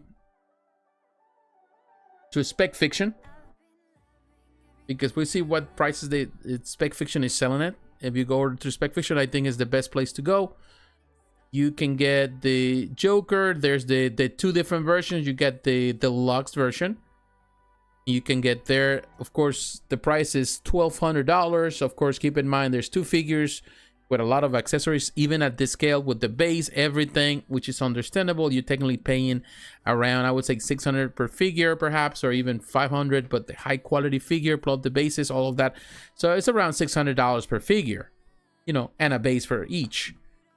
But if you go to and get this, of course, which is super expensive, 16, I would say that it's not that expensive because it was $1,200. This is $1,600, so it's $400 more, but you're getting 2 more figures. So you're getting what? Is that what it is? You know, let me look. Yeah, 4 fully articulated bodies. So honestly, when you come to think about premium and the logs, and definitely the premium is a much better deal, because you are getting 4 different versions of the Joker. And I think that is a good price. You divided 1,600, you divided between 4 is what, $400 a figure of this high quality. I think it's not a bad thing. So this is going to release sometime in 2025. So yeah, it's down the road, but make no mistake, if you're a big fan of this, I think this is the best way to go for this figure. Yeah, you can go for the lesser thing and pay a little more, but if you go for the big one for $400 more, you actually getting 4 figures. Even if you don't keep all the figures, you might even end up selling 1 or 2, whatever. You know, I'm just giving you options. Some people may not like that, but yeah, you could do that. And some people would be willing to buy the extra figure because there's so much you can do with those figures. You know, they have done a fantastic job with this one. It's impressive to see the way they approach this one. I don't know. I'm definitely, it's one of those figures that definitely, it really has a lot of value and you can see it. All right, so that's my opinion. I don't know what you think about it. Let me know in the comments. So let me see if I see anything. I think everybody's a little bit quiet. Maybe maybe nobody wants to hear about figures. Who knows? But yeah, in my opinion, it's really cool. I have no issue against it. But yeah. All right, so let's go now. I want to talk, and we're gonna go now. It was still kind of within the range of figures, but we're going to cover also one that is kind of like a hybrid. And I want to take you to JND Studios. And definitely there's been a lot of controversy about this one. The Bruce Wayne, the Dark Knight,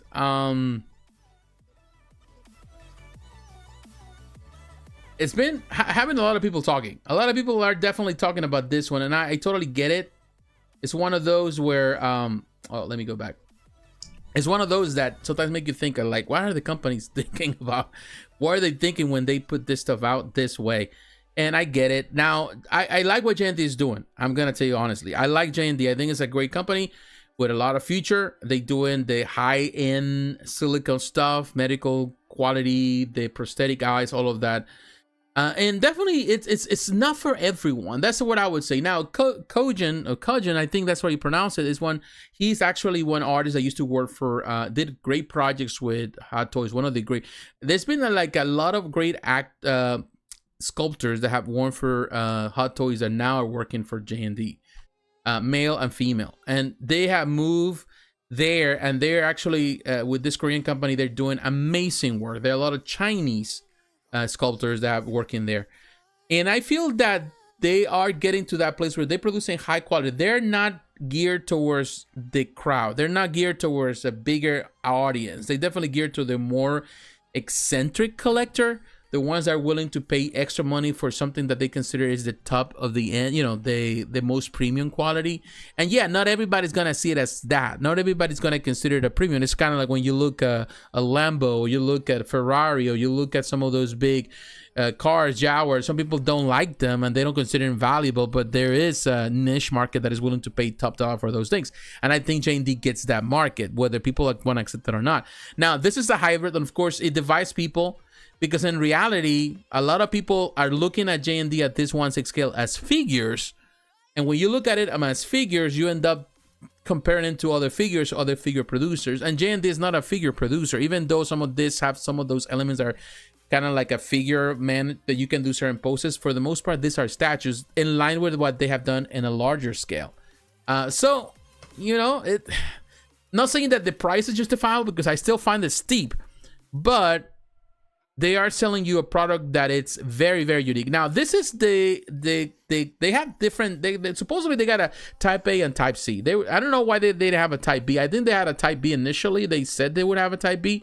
For some reason that disappeared. I'm not sure if that is actually a Batman statue or one version of just with the Dark Knight with the suit. But the type A is technically just Bruce Wayne as the Dark, you know, with his suit. And the price is definitely up there, $829 as a 1/6 scale. Look at it not as a figure. You have to look at it as this is a statue. This is a mini version of the other statue that they produced, which was what scale was it? Quarter scale? No, 1/3 scale. So this is a version of that. So I know some people don't see it like that. But this is like, you know, you reduce the scale and you make it smaller and you produce something a bit more in line, that it still has some potential that you can actually kind of change some of the hands, do some gestures. You know, you can move the head, you can move the eyes, because of course it's silicone and all that, prosthetics. He does have rooted hair, although some people looking at the picture say that it's not, but actually on the note says that he has rooted hair. So we're gonna go for what they say in there. So yeah, it says right there, it says one head sculpt with silicone skin, magnetic glass eyes, rooted hair, and invisible neck joint features. One body with winged wardrobe, one Batman bust. He has a bust, one single base, one pair of PVC hands.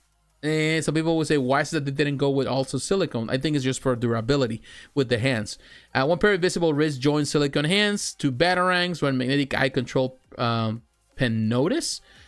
You know, of course, product images, all that kind of stuff. Pending approval, things like that. So we got all the legal stuff here. So there's the pictures for this one. $829, that's steep. Now you have this other version, which definitely is super expensive. And some people are trying to figure out exactly if these are plastic elements, so there's die-cast elements. It doesn't really say.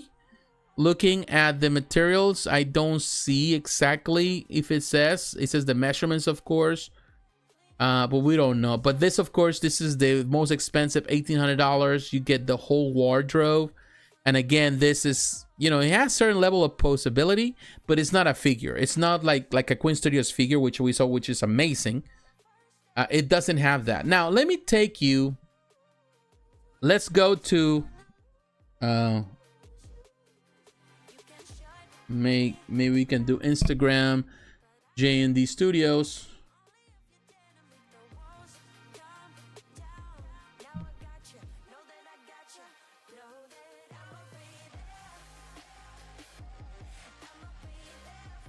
All right, here is what we see, what they have showcased so far. We might end up going to Facebook. I think that's where we're gonna find better pictures, because here you can see the prices. Yeah, we're gonna find better pictures on Facebook. So we're gonna go there. JND Studios. There's a lot of research that I have to do here. All right, so this gives an idea of the figures. This is, of course, there's 56 pictures. All right, so if you get the Model A, you get this. That's what you get. I think it looks fine. A lot of people are critical about the likeness. I get it. At the same time, I noticed that there's this trend among collectors. If they are not going to buy it, or they feel that it's too expensive for them to buy, then the first thing to say, it's easier for people to say, oh, that looks horrible, rather than say, oh, it's too expensive for my taste, or I don't have that type of money to blow on this type of figure. I don't think it's worth that much. You know, sometimes people gotta be honest, you know, like, I don't have the money for this. I'm sorry, I don't. You know, I can buy a lot of things. You know, I could actually sell some things and buy this, but I don't have that type of money laying around just to buy something like this. However, that doesn't stop me for me to say, hey, this is a fantastic representation of that. Yes, I can go with Hot Toys, and I know Hot Toys can do something for $300 that is more than enough for me, and I go for it because that's what I can afford. But you know, I can look at Lambo, I can look at a Jaguar, I can look at some of those Lotus, I can look at some of those really high-end vehicles that, oh, they're amazing. I love to go to car shows where I see amazing high-end vehicles and I say, oh, that's amazing, I love to see them. And can I afford them? No, but that doesn't mean that I'm thinking, oh, that's ugly, just because I cannot afford it. And I feel that sometimes, I'm not saying that that's the case for everyone, but I notice a lot of collectors is the first reaction, oh, it's too expensive, and then they start kind of throwing shade at it in all angles, from all different angles. Oh, you know, it's too much money for that. That looks like rubbish or doesn't look right and all that. And to me, it's like, okay, dude, it seems to me that you're telling me that you're broke, but you're telling me that you're broke by telling me that it's ugly. You know, like, just simply accept it. You know, I'm broke. I don't have that type of money. And I will be the first one to say, I'm broke. I cannot afford $1,700 for a figure for this whole pack. But one thing I can do, I can say it's nice. Now, that doesn't mean that I am defending JND, saying that they are right at this price point. I think they're really going and pushing hard for them to be that way, but it's because they want to set this as a high standard, which sets the foundation for the way they're going to sell in the future. That's something that many companies have done. That's something that Primal Studio did initially. That's something that XM Studios did initially as the statue makers. When they came out on the picture, they were pushing the prices really high for the products in a way that American consumers, like people that buy normally Sideshow, they were saying, well, these are, you know, they're too expensive, they're too ugly, they're not great, this and that. But they were pushing for that, and ultimately they set themselves apart, and they make the norm of the pricing. They make that pricing the norm, the high prices, which is a bad thing for a lot of collectors, because if you start pushing for this price, then what will give that Hot Toys comes around and says, hey, wait a minute, if they're selling this for $1,700 and people are buying it, then why we don't increase the price of our products? And they do it, and it works. But yeah, at the same time, let's keep in mind, Hot Toys is not producing silicone pieces. They're not producing those type of, the technology they're using for this type of figures, like where you can actually move the neck in so many different ways and things like that. It's just, it's different. They're not giving you rooted hair. So yeah, a couple of things. So of course, you know, it's just, at the end of the day, we can speculate. I don't think it looks bad, but keep in mind that what you're buying here is a statue that has some interchangeable hands or porters or things that you can do. You can move your head in different ways, things like that, just for the purpose of, you know, to change the pose. You don't have to remove the piece. All you have to do is move the hands or move things, and you can do different poses. But ultimately, it's a mini version of their larger scale statue, and that's all it is. And you can display in different ways. Of course, this is the Batman that initially I think was a version V, and ultimately I think it's still there in some way. There are a couple of things they're gonna do with this. I don't have I don't see the problem. I think it's great. I think the rooted hair, people say that was plastic, but actually it seems like it's rooted hair. At least that's according to what they say on the description.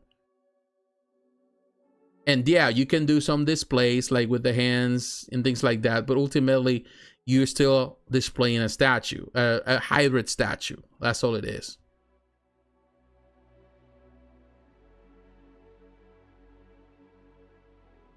That Joker looks great too. And definitely, this is definitely, if you go for the big thing, then you got all that display, you got that Batman, and you can display it that way. You can put the hands and all that kind of stuff. So you could also display Batman that way, or at least the armor with the head and all that. So there are a couple of things. I think this is the full, it's all decked out. And I know that it's great. And yes, people are going to say that that is a bad investment, that JND is crazy for doing that. But hey, you know, if they're doing it that way, in some way, there is a market, and I'm sure they trying to push for that market. Of course, it's not selling out. It hasn't really sold out as they have done with other statues, but that really gives you an idea that a lot of people are skeptical about it. But I think if they stick to their guns, which they can. And actually, that Joker looks great. I'll give you that. That Joker looks fantastic. And this is the bus that comes with it. That also comes with this, you know, with that you can see the hand where you can use for display that. So there, you know, again, there are things that you can do to make this look great. But yeah, you're really pushing. But again, don't look at this as a figure. You have to look at it as a statue that has some figure elements, a 1/6 scale, but it's a 1/6 scale statue, silicone statue. It's what it is. And again, it's not for everyone. Definitely, there's a lot of detractors, a lot of haters right now. Not everyone is going to afford it. But one thing I was looking at the video. Let me see if we can see it there. We're gonna go to YouTube.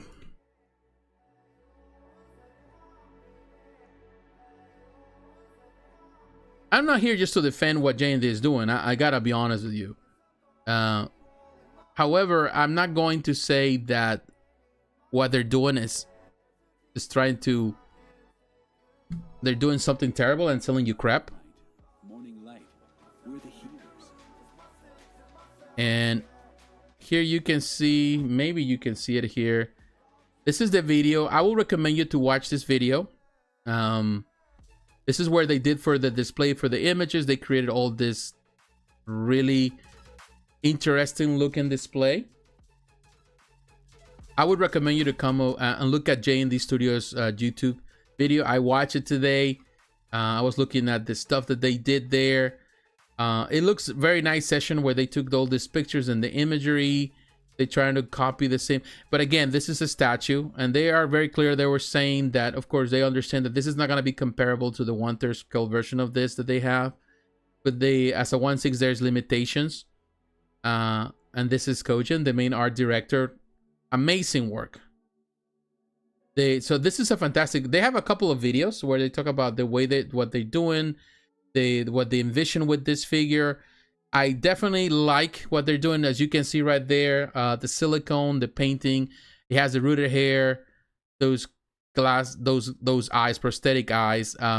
It's definitely a small version of the bigger statue.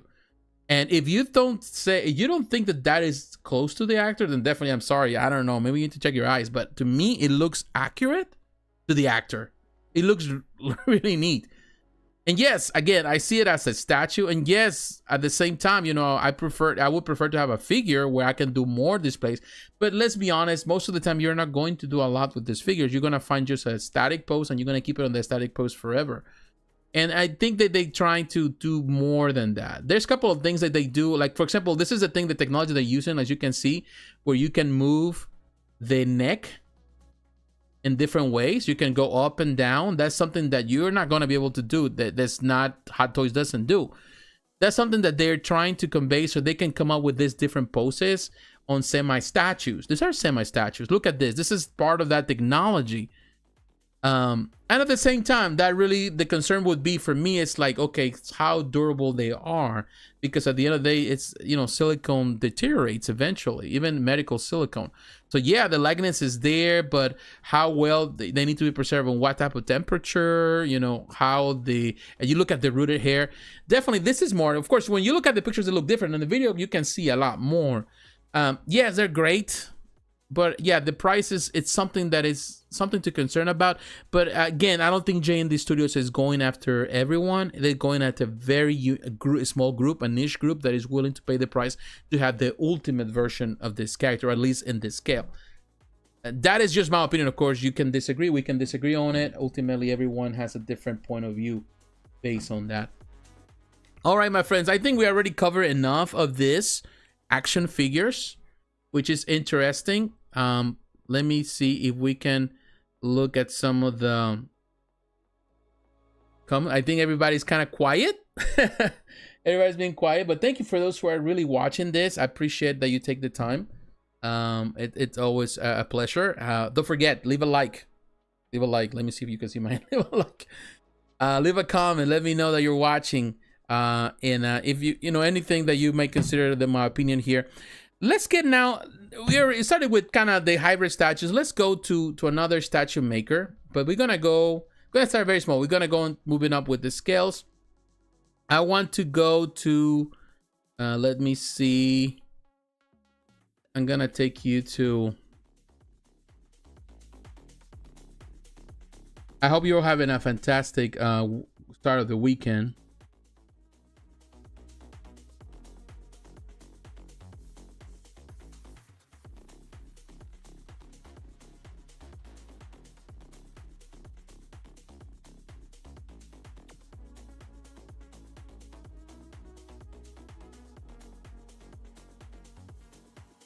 Just bear with me while I find what I'm looking for.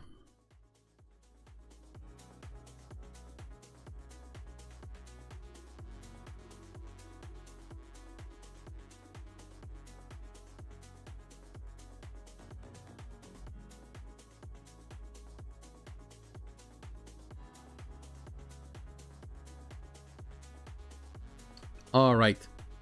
I'm taking you to Diamond Select Toys. We're going to start with the statues. This company, I like Diamond Select. It's definitely on the lower end of things. We're talking about $1,700. Definitely not.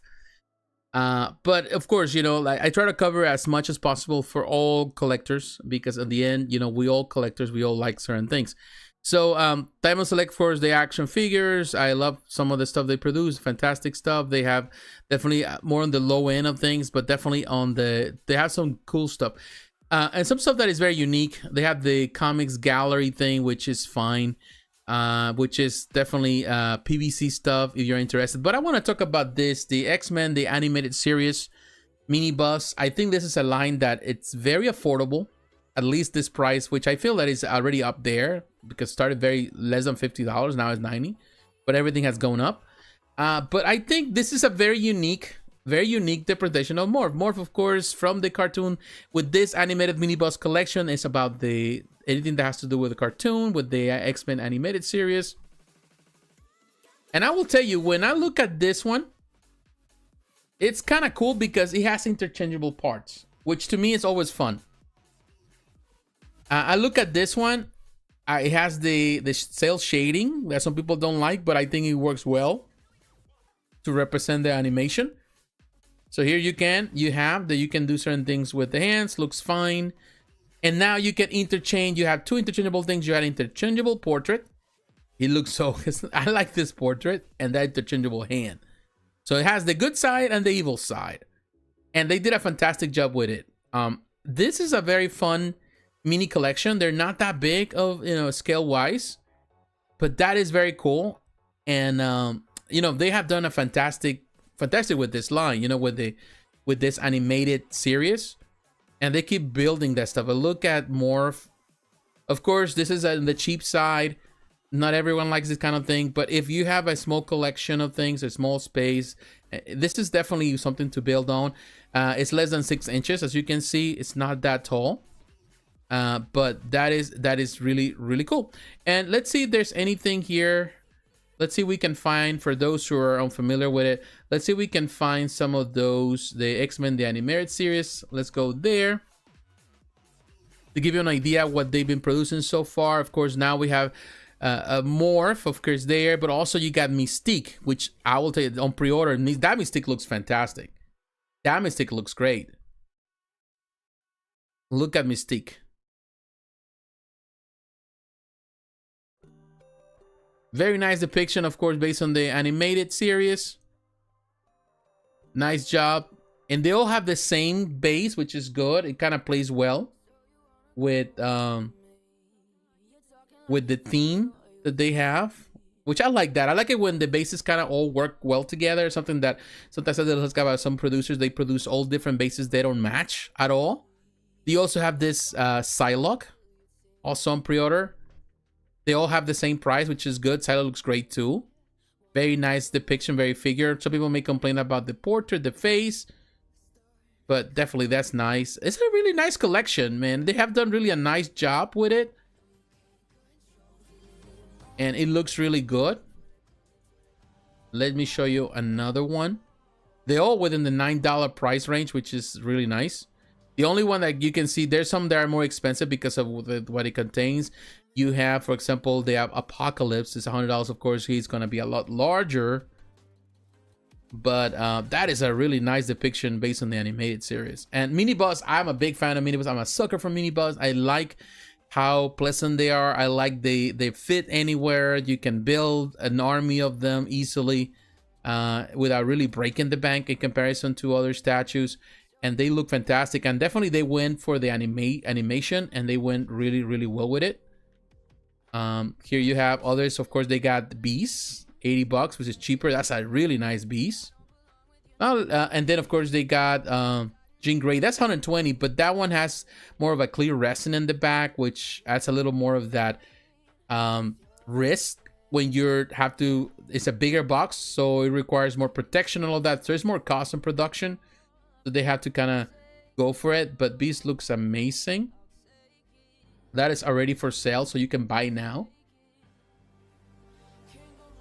But of course you already have that Phoenix, you know, with that, and that is buzz. The mini buzz also available. That is a really nice buzz with Sabertooth. You have Cyclops, $59 again. When they started cheap, but you can get Cyclops. You still got Last Chance. They still have Rogue. They got for $59. So yeah, I will tell you, this collection it's really cool. They have done a really fantastic job with this animated series so far. It's very impressive. You can also, you know, they have done this stuff with the Spider-Man the animated series too, which it also has grown in some way, although it's just a few pieces so far. But now you have the animated mini bus. You know, I don't like the pose that they chose kind of going up, but it's neat. You know, there's a couple of things they look really neat, and I would say this is a great option for those who are not willing to spend too much money on figures or statues. Definitely you have an option that really works well, and I do recommend it. So yeah, that is one that I wanted to point out. Okay, so now let's move, and I want to take you to another company that actually I've been skipping for some reason, and I want to cover today because I saw some of the stuff that this week. Some of the stuff, of course, they've been having on pre-order first for figures. Some of the stuff is also available at Sideshow and other places. I was looking at the War Grand Scale bus, which technically is still on pre-order right now, and there is a, you know, you can get it. This is definitely this bus line, which is not that big, or it's big in comparison to other things, but it's not like life size or anything, because that will be super big. But they have a couple of things that I would say that have been really interesting, and I want to point them out. I want to cover some of that. So let's see, we can see everything they have. Let me try to open this window so we're able to see more. It's taking forever to load. Okay, so this is the stuff they have on pre-order. The latest pre-orders, of course, as you can see. I think you have Conqueror's Bad Fur Day, Greg the Grim Reaper. You know, that game, I never really was crazy about it, so I never play it. They have My Hero Academia, Katsugo Bakugo. This is the PVC. Looks intriguing. I think there's a little bit of delay trying to get into that screen. You know, these are really neat. Of course, there was some criticism about the seam line, something that sometimes happens a lot with this type of PVC. I would say it looks fine. You don't want to break the bank. Although I've seen so many versions of, you know, right now, My Hero Academia sells. So there's a lot of different statues, a lot of producers from all different brands of all different. You want to spend a lot of money, you want to spend, you know, less money. Everybody's producing a character. It looks fine. Some of the paint job wasn't that great in my opinion, and some of the stuff that I saw. 16 days for the early bird. That means that you get, you know, special pricing and all. You know, it does have a light up feature, which is always a plus. I do like light up features.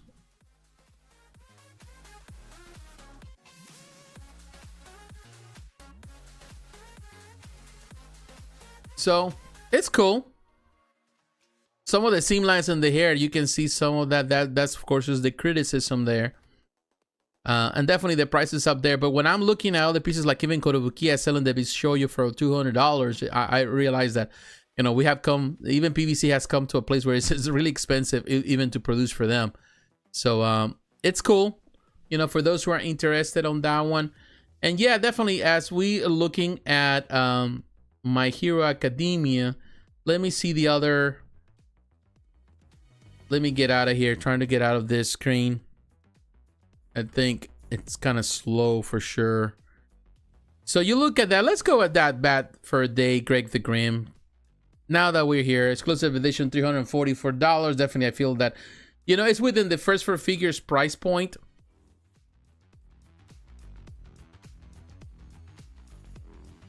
Really cool. It has the, you know, the statue, extra interchangeable hand with megaphone.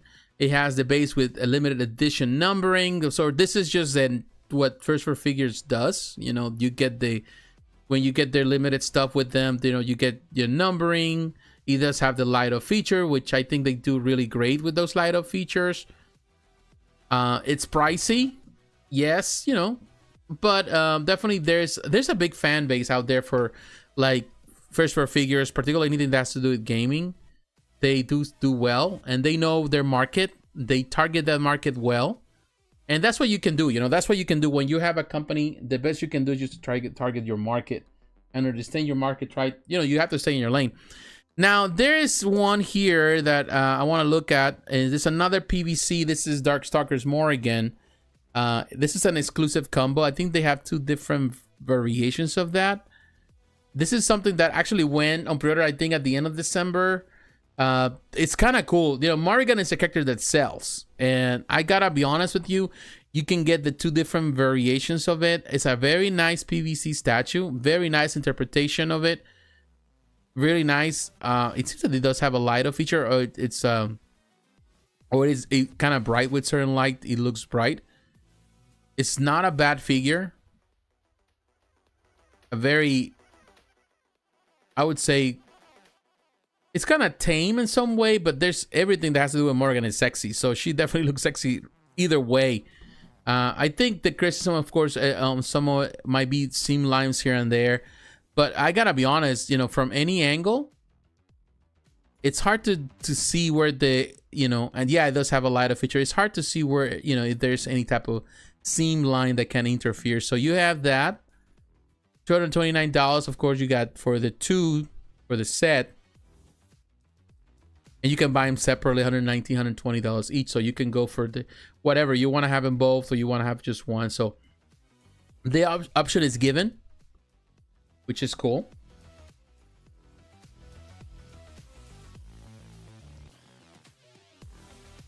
And here, of course, you see other pre-orders. You got Banjo-Kazooie, you know, you got Metro Prime, you got Sonic the Hedgehog. So they have a lot of stuff, man. This is the thing that really gets to me, is like I haven't really had the opportunity to do a lot, you know, to really look at some of this stuff here, because I've been, you know, busy, you know, I haven't really produced much videos. But the one that really caught my attention, the reason why I really want to talk about First for Figures more than the other pieces that I just covered now, it was the Darksiders War Grand Scale Bus. Of course, this is the 4th one, and I think the last one, because I already produced the other 3. But War, this looks fantastic. You know, if you like Darksiders, you know, I think there's a big fan base for Darksiders. You have 2 days left, only 2 days left to get the early bird pre-order, you know, whatever they give you, I think, you know, for an early discount price, which you can see is $35 off you can get if you order now. But I will tell you, this looks really impressive. It's, you know, a static LED light up function for War's eyes and scars, so it's gonna light up. You turn it on, it stays on.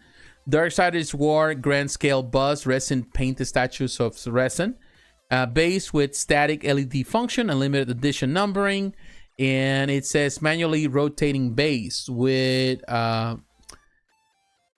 what is that, runic inscriptions. Oh, okay, so it's, you can turn it, it's like a turntable, so you can actually display in different ways. That is kind of cool. It's a turntable that says First for Figures. Is that attached to it, or it's something that you put on top of it? I don't know. I think it's something that you might put on. I think it's a really nice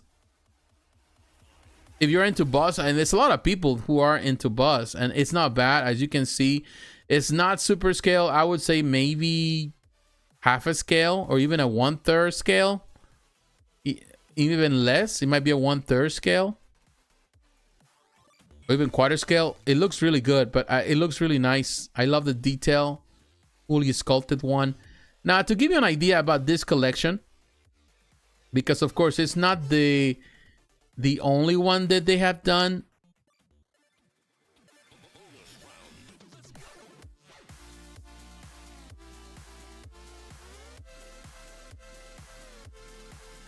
We're gonna go back, and I want to show you, because of course we have seen the Darksiders.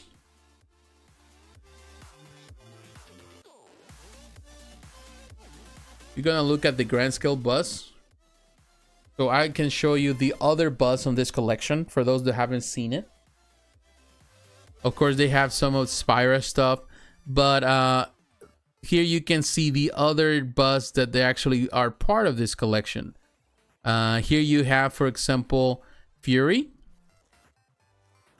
This is the combo set, because actually there's, I think, 2 different versions. So you got the variant edition and you have an exclusive edition. Comes with the same thing, light up features. It has the turntable.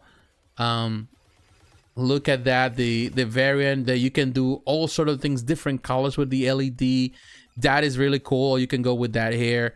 That is, honestly, it's a really impressive bus, and definitely this is for the ones who are already kind of collecting the line. You know, actually both are impressive, and of course he has the all that light up feature. I think this is a really neat one. If you want the combo, you gotta pay the money, of course, for the 2. But that variant looks amazing, and the exclusive edition looks great too. But I think the variant with the light up feature is definitely, it gives it a nice touch. Very nice touch. You can certainly just pre-order one. You can just go for the, you know, for the variant. It's going to be $389 on the pre-order. Still on pre-order, it's still available. You can go $369 just for the regular, still on pre-order, which is good. And you can get the regular ones too, because I think the regular ones, I think, don't have light up features. Which it's something that comes with the light, you know, with the exclusive. Also, you have Death, which was the first character introduced in the series. The first Horseman. You got the Dead Grand Scale, no light up on that one. Then you got the exclusive edition, and then you got the definitive edition, which is 414. Let's see what the definitive edition is all about.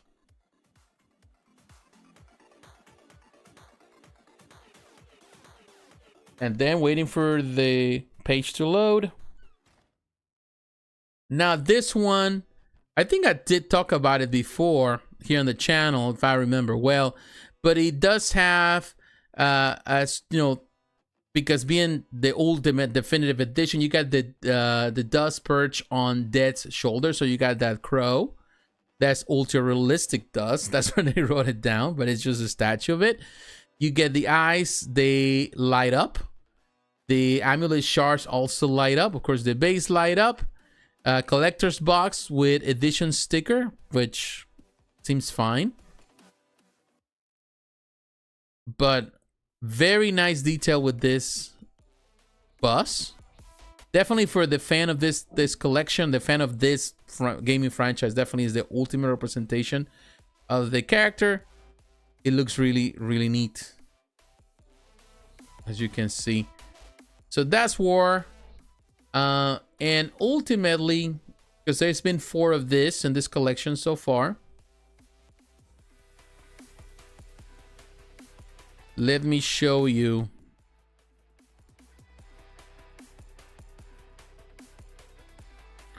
Here you have Strife. They got the Grand Scale, the exclusive version. This is the 4th one in this collection, which actually was, if I'm mistaken, maybe the first one that went up here, maybe the second one. The 4 horsemen right here. Also light up feature. I would say this is the least impressive, at least for me. I do like the other ones a lot more. I think they have done, it's still, you know, you want to be a completionist and you go for this one to complete that set. but it's not bad. It does have the lighter features, but I think they have improved greatly on the newer ones. At least at War looks amazing. I think it's simple. There's no early bird. It's already went out. It's estimated release time is sometime very soon, so not bad. I think overall they have done a fantastic job. Now let me take you, actually kind of give you an idea of scale wise. It may be because of reference. You can see that those little cans don't really show much. YouTube first for figures. I saw, I think, maybe a video. Oh, didn't do it right. Okay, first for figures. Oh, okay, so I think it's okay. What?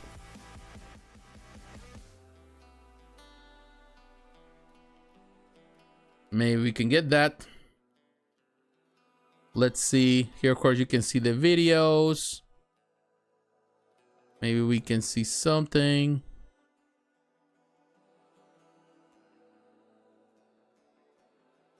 Okay, here you can see the Darksiders Grand Scale Bust Collection. That looks great. War looks great. Fury looks amazing. That variant looks fantastic. All together, definitely that is a really neat. They're really neat.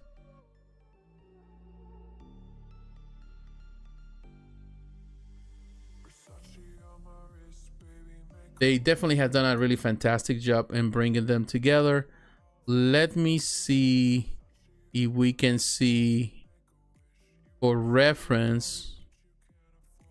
Sometimes they have the pictures with where, or the images, or they have the,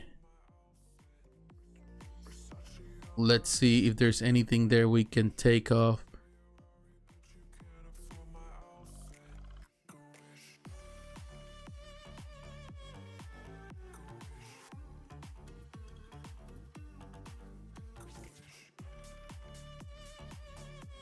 Maybe a live video.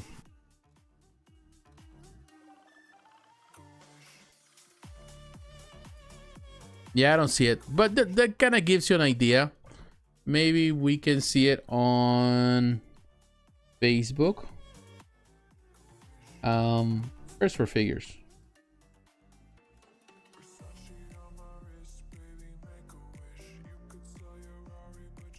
I don't think this is the right. Oh yeah, it is. That's a group. I don't want to see a group.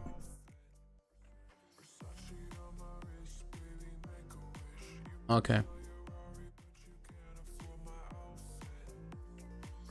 I think that is correct. That's the one.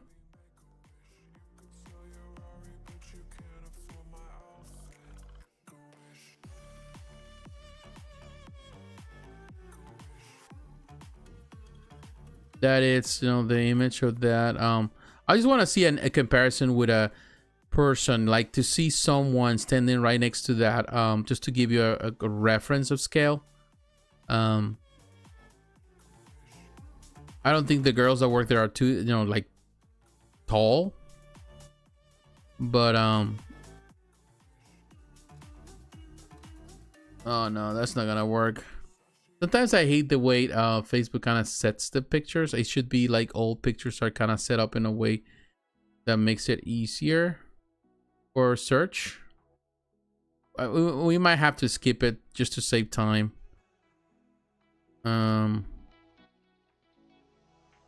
Because it's set up that way, which makes no sense to me.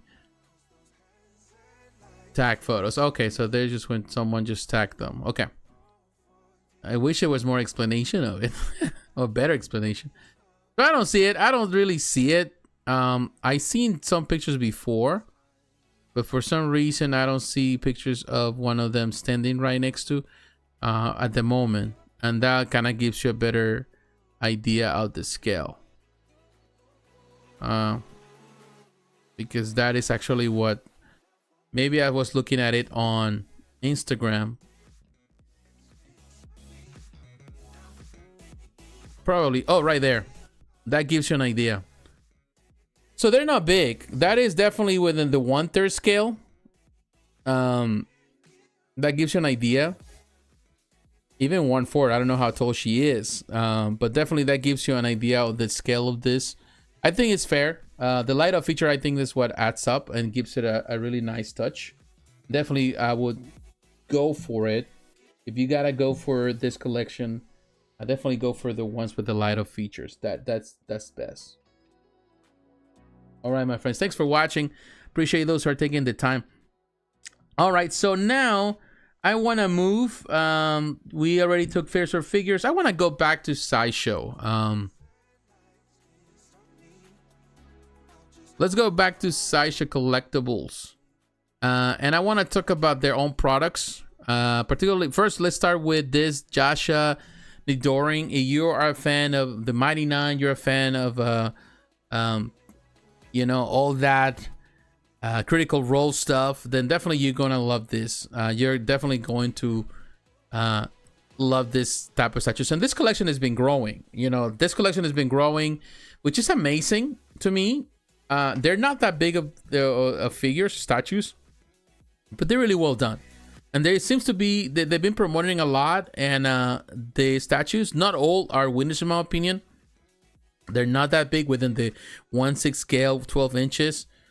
But these characters are definitely unique, and you can build this collection quickly. And they seem to be very popular. Some of those statues I really like. Some of them are okay. Definitely, you're a fan of Critical Role, you're going to look at this one. Nice detail. All the bases are simple. They're all the same. $250. Definitely seems a bit steep too. But these are other pieces that you have. Of course, we have Beau. That's one that definitely we have seen before. And I talk about it before too in the channel. I think this is already for sale. Definitely, it's available. It's very cool.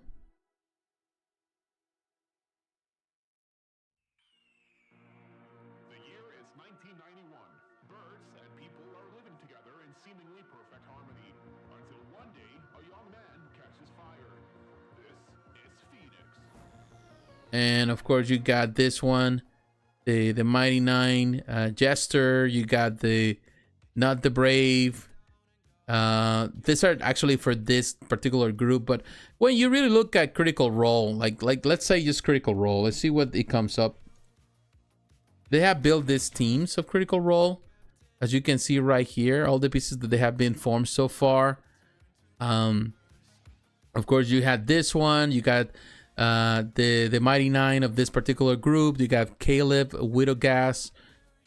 You got Scanlet. This is the Vox Machina, which is, of course, you know, if you have watched Vox Machina and the TV show, the animated series on, it's one of my favorite animated series. Was one of my, definitely my favorite animated series of last year of 2023, and really enjoyed that TV series.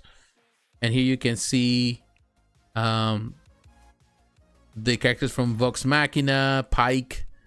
It's really cool. I like that Keaton. That's one of my favorite statues that Sideshow has produced in recent times. I consider it great. I love the prototype. I think there was some changes that were done on the paint job on the final product. That the paint job, they did some changes. I still think that Keaton looks amazing there. This interpretation, to me, so far, this is my favorite piece that they have produced for this collection. That is definitely my favorite on that particular collection with Vox Machina. From all the pieces that they have produced, definitely that is my top one. And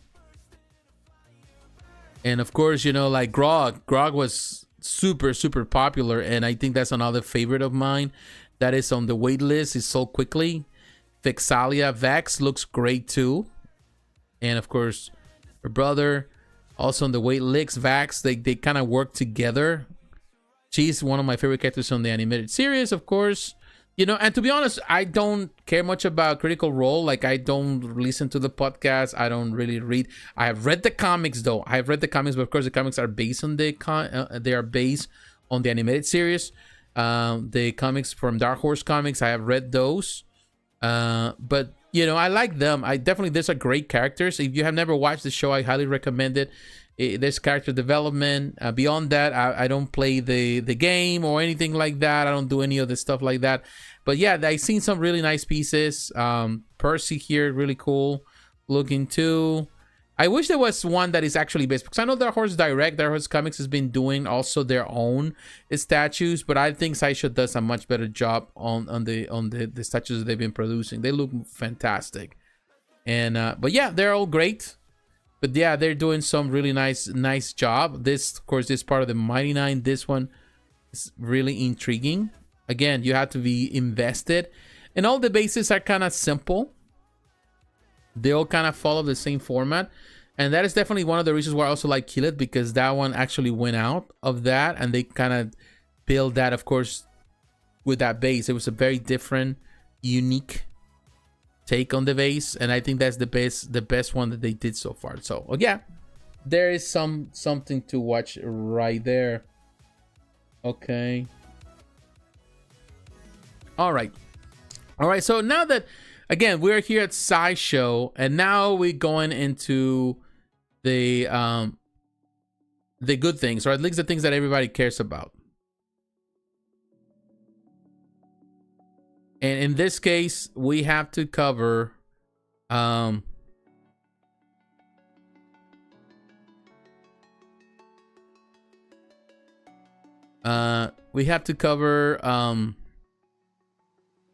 Dazzler. Of course, this is one that last week we talked about it.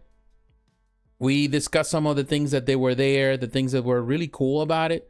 Definitely, it's a nice looking statue. The price point definitely is one thing that is concerning, but this is the new price that Sideshow is selling. But that doesn't take away from what they're doing here. It's a very playful version of her, very unique. I think Sideshow, when they didn't want to just do a simple, boring pose, they want to go all out with it. And of course, that can bring the concern about how stable this piece will be. That the hope is that it doesn't lean eventually because of the weird pose, or no, I would say weird, but the very the contortion that it's doing there. The hope is that it sits well. It's a happy representation of her. The way they did there are parts there that can be very fragile, like the power around her hand with the microphone, all of that. In some ways, I'm sure that there are a lot of elements are very fragile of this piece, and that is so in order to sustain that weight. The body, the sculpture, her body looks fantastic. Definitely, she has a knockout body. Yeah, she's hot for sure. They did a really nice job with it. The base, of course, you have some of the elements that definitely represent Dazzler's power. The disco ball, all of that. The skate roll, you know, the skates, all of that. Very unique interpretation of her power. Very nice. Definitely. She's hot. But and I know a lot of people, you know, I was going to Statue Forum, I was reading some of the comments there. People are really excited. We're looking forward to it, hoping for this one to go for last week. Now it went out, and definitely people are just all over it. Of course, it's gonna be always a concern. It's a very unique, and I would say sometimes when Sideshow does certain things are different. At least when it brings other characters, it's kind of nice to see something different. That we don't get to see another Wolverine, although we're gonna see Wolverines, but we're gonna see the same characters that they always rinse and repeat. But it's nice when Sideshow actually tries a new character, because when they do it well. When they really do a new character, it's always well. So you wish there was more often. But this being the first one for quite a scale Dazzler statue that is not a custom piece, that is a really fantastic news. And then they chose to went all out. They went all out with a very they really put the Sideshow signature in it. And they did fantastic. So yeah, this is a really nice statue. I think price point, I'm gonna say that I'm okay with it. I just understand it. This is the price point that is happening with Sideshow. And in some ways, you know, yeah, you can see Storm and Scarlet. They are 600. People could complain about it, but let's keep in mind those came out when 2 years ago. So, and everything has been changing. Now, this art print to go along with Dazzler, in my opinion, is a must. If you want to display Dazzler in one way, this art print should be the one you use. That is a really nice art print. Let me see who is the artist here. Let's see, it's Lucas Wernick. He did a fantastic job. Lucas did a terrific job with the art print. In my opinion, you should actually also consider getting the art print if you're gonna display Dazzler. And here you can see Steve Schumacher is the sculptor. The Sideshow design and development team, design team. Kat Sapine is the painter. And of course, technically the sculptor is Steve Schumacher, and everybody, you know, he did a fantastic job. He definitely killed it with it. Just to give you an idea what Steve has done. Here you can see some of the other statues that he has been involved with. He has done some really nice stuff. Definitely he's good with female characters. You can see they have trusted him to do part of that. He's been involved with Sultana, Arabian Nights, with the Catwoman premium format figure, that Scarlet Witch. So he's been doing some good. Red Riding Hood, that is really a nice statue. I talked about it before. So yeah, there's a couple of things he has done. Really, he is really good. He has done a really terrific job doing this. All right, so we had covered this.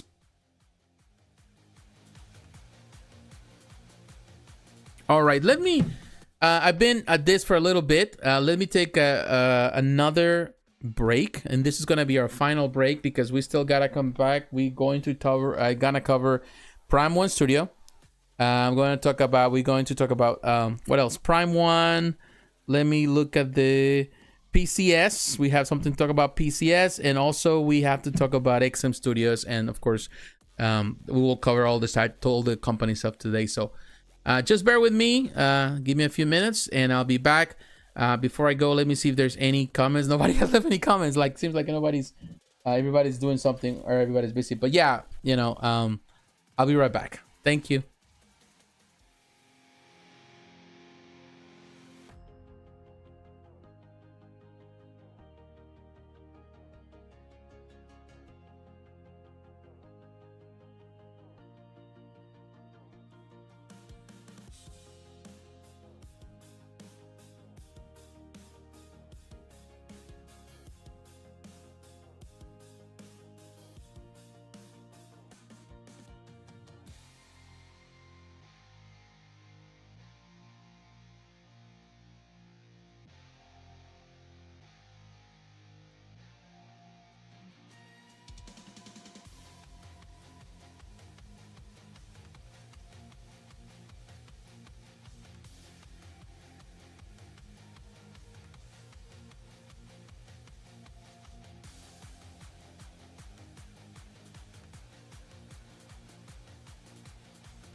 Entombed in my mind, can't seem to break away. Lost in time, thinking about better days. Do you ever get used to the pain? 'Cause I don't know if I can do this again. Now you got me wondering why you let me die alone inside. I died for you, I cried for you.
All right, guys, how are you? How's everybody?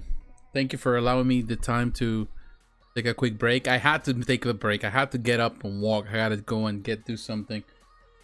Use a rest and all of that. It definitely, these live streams, I wish I could do it for an hour or two, but they always end up being very low. Yeah, it just, I get excited, and I know a lot of people have questions, and there's so much that I feel I have to talk about. And yes, you know, maybe it's not the smartest thing to do, at least to retain people watching, but hey, you know, I feel that I have to do it. I enjoy doing this. So but I want to say thank you for the support. We're gonna talk about Premium Collectible Studio, PCS. Definitely they continue to do amazing work. We just last week we talked extensively about the products they do have, amazing stuff, but I want to talk about here, as you can see, this Zangief from Street Fighter. As you can see, they have a version here, of course, which is exclusive to them. You're not gonna find it. You're gonna find this particular deluxe version. This is the one you're gonna find any other retailer. But if you want the exclusive, you have to come to PCS to order directly from them. And let's look at to the exclusive, because of course that's the one that definitely it's the more high end, or the more definitely the one that a lot of people is gonna be more sold out. You can buy up to 3 units, which is amazing. The edition size is 150, which is very limited. That is a very small number. There is a payment plan up to 6 months, so you have to pay the NRD, 6 monthly payments, no refundable deposit. You get all that. I think the price is fair for this, and this Zangief looks huge. That light looks huge, and it's nice because I remember the Zangief, the original that the old PCS Pop Culture Shock did. What's amazing. I would say that this definitely is a nice pose. He is huge again, 24 inches tall. The classic base that PCS has been known for. They don't go crazy with them. Now, of course, and this thing that they do PCS, they give you some black gloves and makeup brush, which, hey, yeah, it's kind of silly. I do have makeup brushes to clean my statues. So I'm not gonna say it's silly because I do buy really nice sets to do it. And I always have that. You can also got a ruby ticket and silver coin with something new. And of course, you got a Zangief certificate of authenticity, something that even from old times PCS was doing, the old PCS was doing.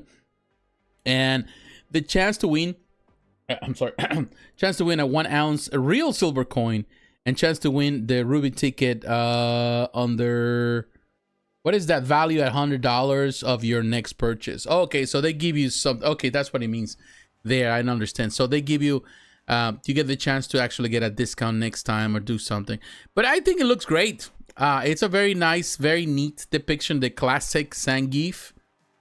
I would say the weakest point of that Zangief would be the portrait. For some reason, I found it a bit, not want to say off, but definitely on the small side, or something with the beard that kind of like, I wish there's something off about the head. I don't know what it is, if it's the size. I'm not saying that it's bad, I just feel that there's something that I wish it was different.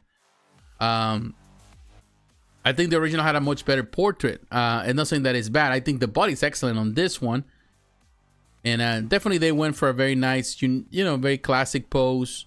It's something about the portrait that I don't know if it's the eyes, of the eyebrows, or the way of the head, you know.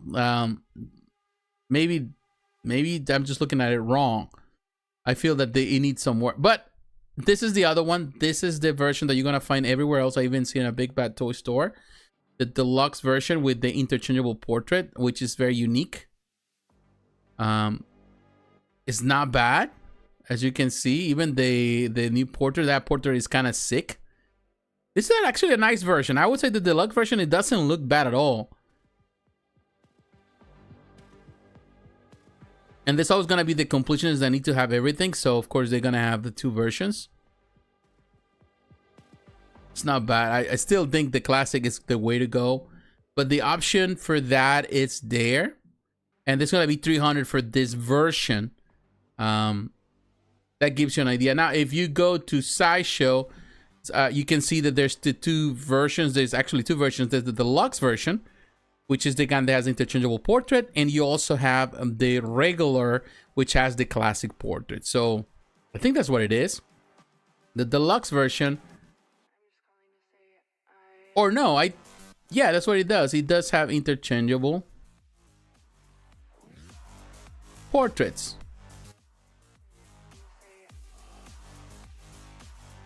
So if you want to have like that, then definitely you can go for that one. It says right there, Game Street Fighter, gold trim to match the metallic cuff. Of course, this is based on Street Fighter 6. Every muscle on the massive World War is sculpted in great detail, showing the result of Zangief years of dedication and training. Okay. The deluxe edition includes an additional swap out portrait. Okay, so that confirms it. And of course, you got the small 110 scales that they're also producing. So yeah, I think that PCS, bottom line, they're doing it. They pre-ordered at $755. I would say if you order directly right now, definitely you should go and pre-order and get additional discounts.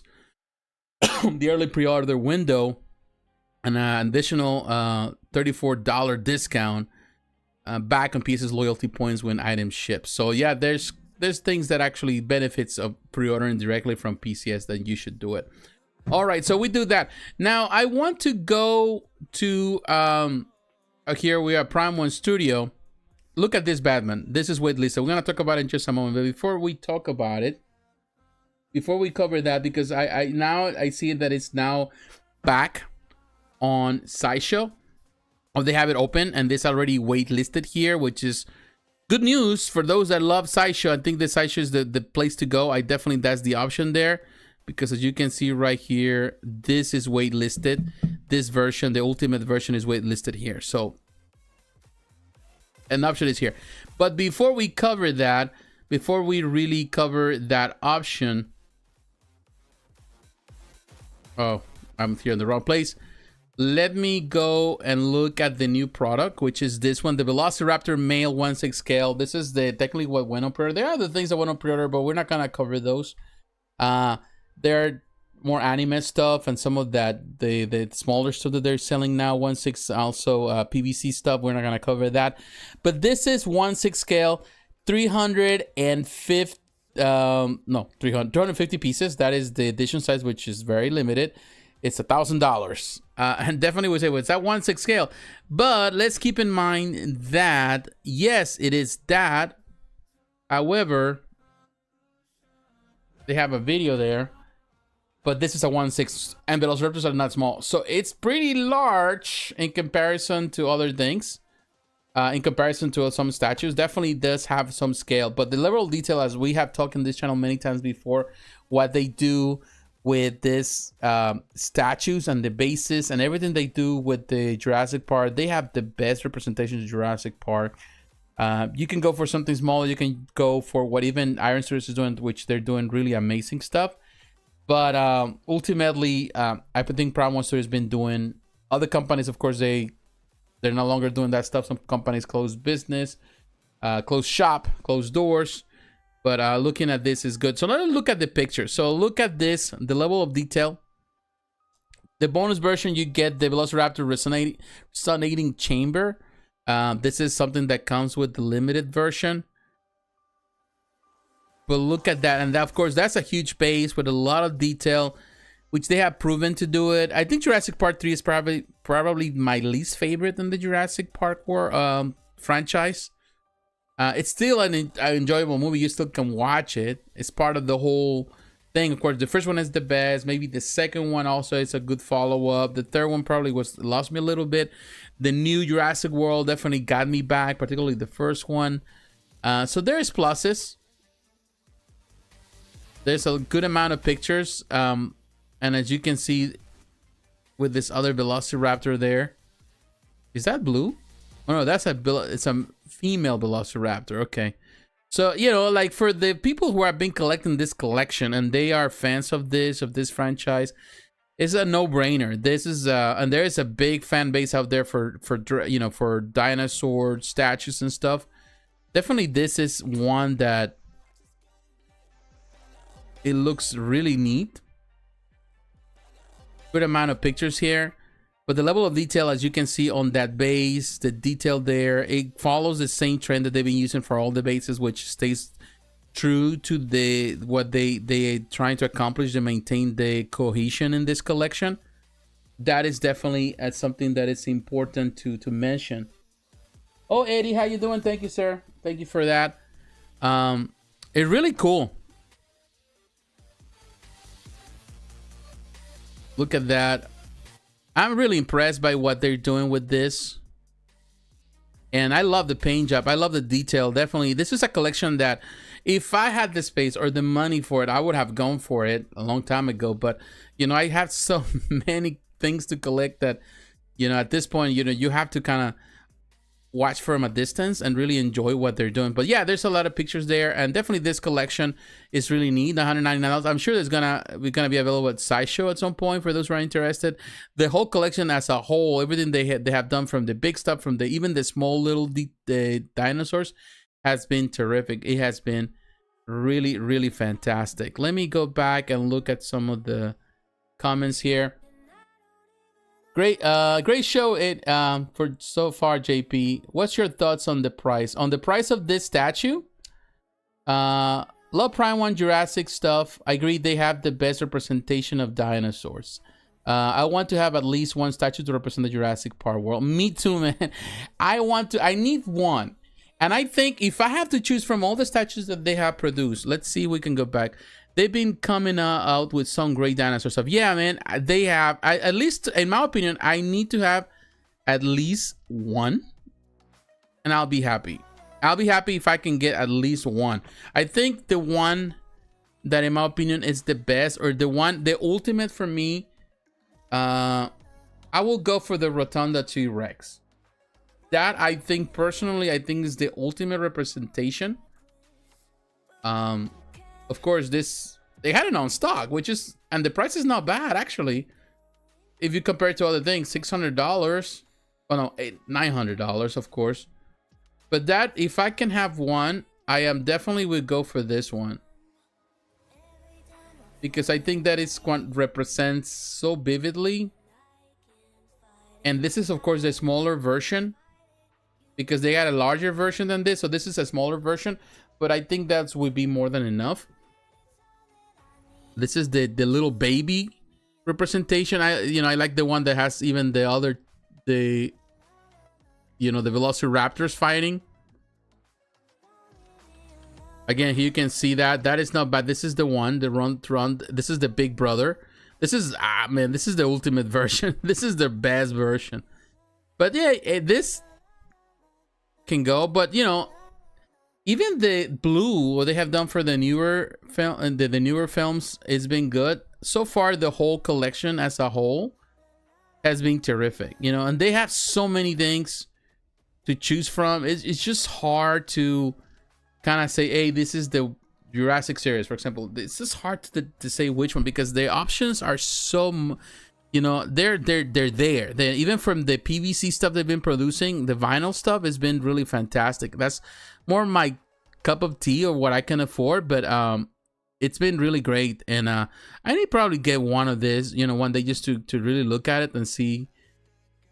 Even that, this is Tyrannosaurus Rex Carnotaurus. This is a good one, man. This is a really nice one for the Jurassic World.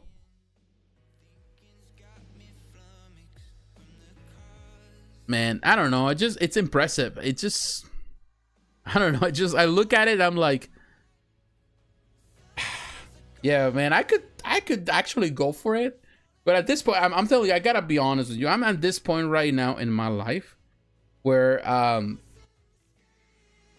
don't want to just upset my wife with all the stuff that I've been purchasing and all this stuff, because I got so much stuff, and it's getting to a point that, you know, it's out of hand. You know, I don't have space for it, and I made a commitment this year to start with my wife to save more money, because we want to buy a new home. So we want to save some money. Right now, the housing market has been kind of iffy, so we trying to kind of prepare for, you know, to get something better.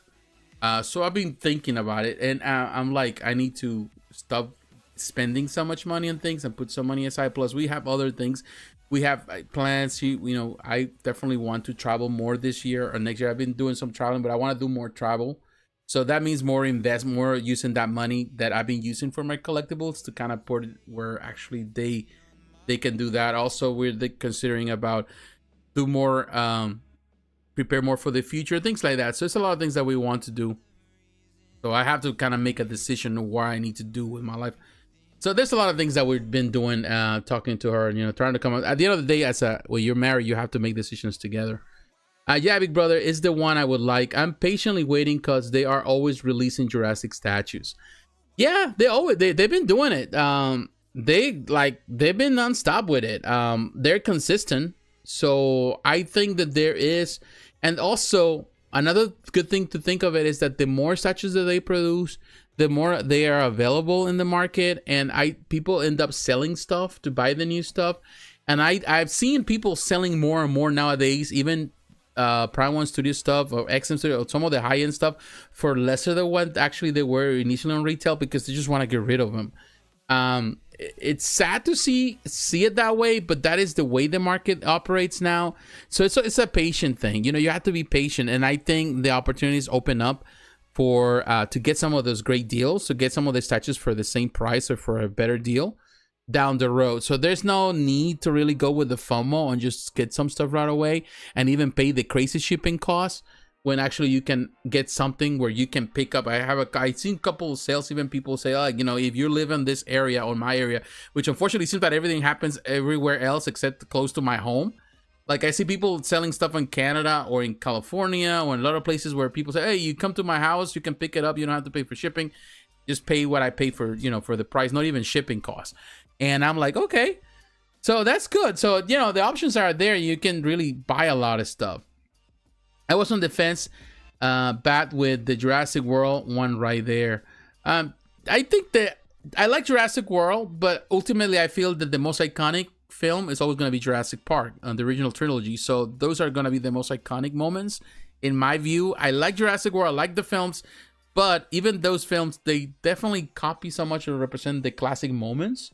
They take a lot of those visual cues from the original trilogy.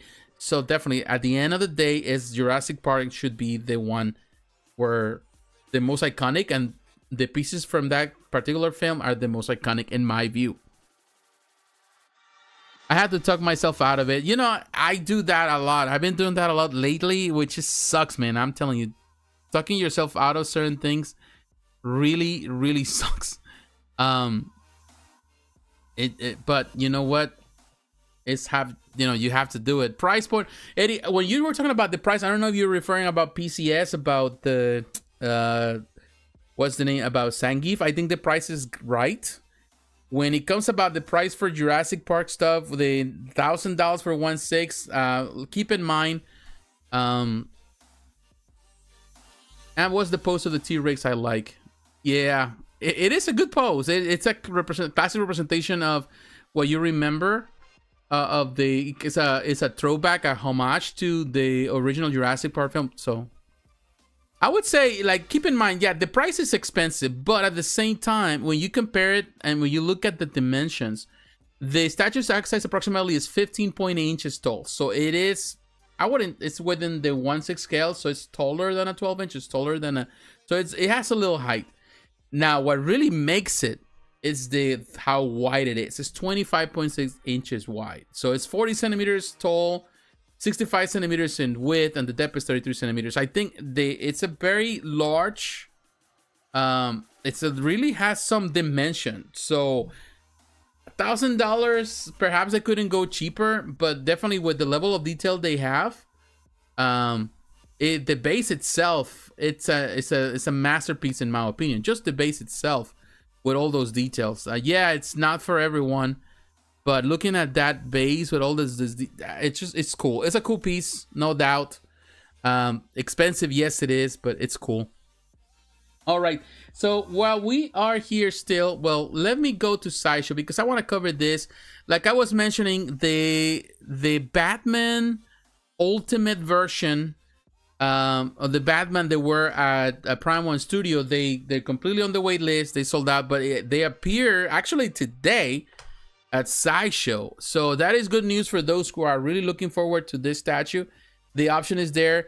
The standard version, it's almost $2,000 18 with the shipping is going to come out to $2,000. 1/3 is $300, limited to $300. Of course, this is that collaboration with Primal 3 and Blitzway. Blitzway, it's the company that is definitely does amazing portraits. And it's 30.7 inches tall. Very nice representation. They did a fantastic job with this statue, in my opinion. I talked about it before. I did mention it, I remember. It's really, really cool. I think it was one of those videos and one of those presentations on the next level showcase. I like the base. And definitely the option now, if you don't want to order it through Primal, I think it's better to come to Sideshow. It's the ultimate representation, ultimate statue. The quality of that portrait, it's amazing. Definitely, as you can see. The likeness, you can see the actor there. Michael Keaton is definitely there. And you know that, in this case, Blitzway is involved in that. It's just fantastic. The level of detail. It's really good news. It's really good news for fans of this. For fans of this particular statue. Now being able to order directly through Sideshow, of course, that is it's a win-win. So it's good. Now, if you go for the ultimate version, which is, I think, awesome, this is definitely pricey. It's gonna be over $3,000 with the shipping.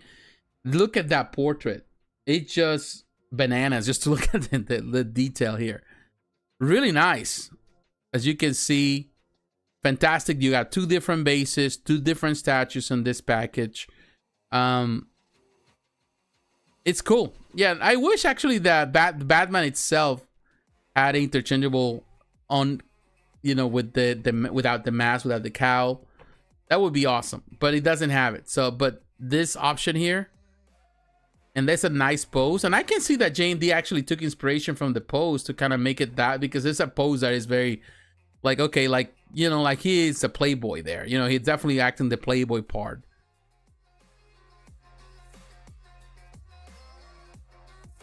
The ultimate version, and those eyes, man. Detachable batarangs. It's so unique. So I would say these are great. Yeah, price is expensive, but you're looking at 1/3 scale. And this is the part where people are gonna say, where you compare this to JND, where they're asking for the price, and then you have this as a 1/3. Yeah, you pay $1,000 more. It's a statue and all that. It's a lot bigger, but keep in mind that something small also requires a lot of work. It's a smaller detail. Bigger statues, in manufacturing, even in the process, it's easier to get some things fixed or worked on. It's easier to get some of that detail that ultimately small figures don't have. They're two different things. You're comparing two different things here, in some way. They're statues, but at different scales. I think this is great, and it's nice that they have it at Sideshow. And if you are interested on this and you've been thinking about it, but you're afraid to order through in this case through Prime One, I think this is the best time to do it. This is the time to do it. This is the time to really get into it, and order it now, before it's gone. I think Sideshow gives you a better option. You are dealing with Sideshow directly. The shipping is going to be a lot better. Although Sideshow is also getting crazy with the shipping costs, but at least you have something better to deal with. Sideshow is easier to deal with Sideshow than with a company based in Japan. You got to deal with the customer service in Japan. You have to think about those things. So, all right. So I think that this what we cover here with Prime One Studio. Now, ultimately, I think I would be okay with just the Batman. I think so too. Yeah, you can go crazy, but just the Batman alone. If you're a 1/3 scale collector, that Batman, there's no doubt that that's Michael Keaton. Yeah, there's no doubt. When you look at it, you look at that portrait, the pose is perfect. I think it's a perfect, for 1/3 scale collectors, this is it. This is the representation you go. You want to go, you want to go fancy, go for the other, for the whole bundle. But if you only want the Batman, which most people, I think they want, and the base works well and the details work well, yeah, you don't have interchangeable portrait. You're going to have the, unmasked portrait head, but still, it's easier to determine and to see through the cowl. You can see the actor really well, and that's about it. You don't really need anything else. I think you save yourself at least another $1,000 or like $1,200 that you save yourself. So you save yourself some trouble, at least with the other one. But yeah, you know, some people want everything. They want the ultimate thing. So they go. So yeah, if you want to save $1,200, then just stick with this, and you will be well served. All right, so let me go now. We are at the end, technically, of this live stream, which is good because it's been over 3 hours now. But we're gonna talk about XM Studios. I want to cover XM Studios. I haven't really talked about XM Studios for quite some time. This company is still doing some work. And we're going to talk about the most recent. Megatron is the one that just went on pre-order recently. But I want to cover a few things that I haven't talked of some of those pre-orders. Because I think it's important to point out some of them have been out for a little bit. So I want to point out as much as I can to cover some of that today. So the most recent pre-orders, let's start with the Kal-El. This is the quarter scale. This is the new thing that they're doing. The Dark Knights of Steel series. They kind of copying some of the concepts that were actually used that well, they're kind of following the same trend what they did with the Dark Knights metal. Well, the Knights metal is from Primal Studio, but what they're doing with their Samurai series, but they want to go into more of this style with the Dark Knights of Steel. They want to do more of that Superman stuff. And here you can see, technically this is, you can buy it anywhere. The price for this in Singapore dollars is 2,000 Singapore dollars, so it's comparable. Here you can see the pictures. Quarter scale, very unique. I gotta give you that. This is not something for everyone. This is not something that you know, everyone will kind of agree on. This is for the collector that like the niche stuff, the kind of the weird, out of the way thing. It's a really interesting looking as a, you know, Superman as a knight. Very, very unique. It's interesting. I still find myself more attracted to the Samurai series because of the concept of the samurai. I think Batman looks so great. I think with this, the option is there. They're doing things that are very different and unique. You can see now Superman just without the, you know, the armor. It's not bad. It's an interesting concept. But I would say that I'm not blown away by it. I don't think it's something that is people will kind of like clamor and says, "Oh my God, this is the ultimate thing that you must as a must-have." It's very unique and definitely is gonna acquire some people. I would say some of the paint job is not as like I looking at up close. I wish the paint job was better on the portrait. It's a fully painted piece. I think the base has a nice paint job. There's great detail there. Great detail in the paint. The armor looks great. I'm not necessarily a fan of just the on armor version, but that looks good. So that kind of give you an idea. You know, price point. It's 2,000. I haven't really checked the retail price. Of course, the prestige price that you remember. Now, I haven't really followed the exchange in recent times. One thing happened is that because I haven't really done a lot of the. So you're looking, let's say, if you go for the prestige price, which is 2,000. So yeah, it's technically you're paying almost $1,500. $1,500. That's US dollars. That's what it is. I don't know. It just for a quarter scale, yeah, I know the prices can be crazy. It's an interesting concept. Now you have also following the Dark Knights of Steel series. Now they're going with the Bruce Wayne. As you can see, I think we pressed the wrong thing.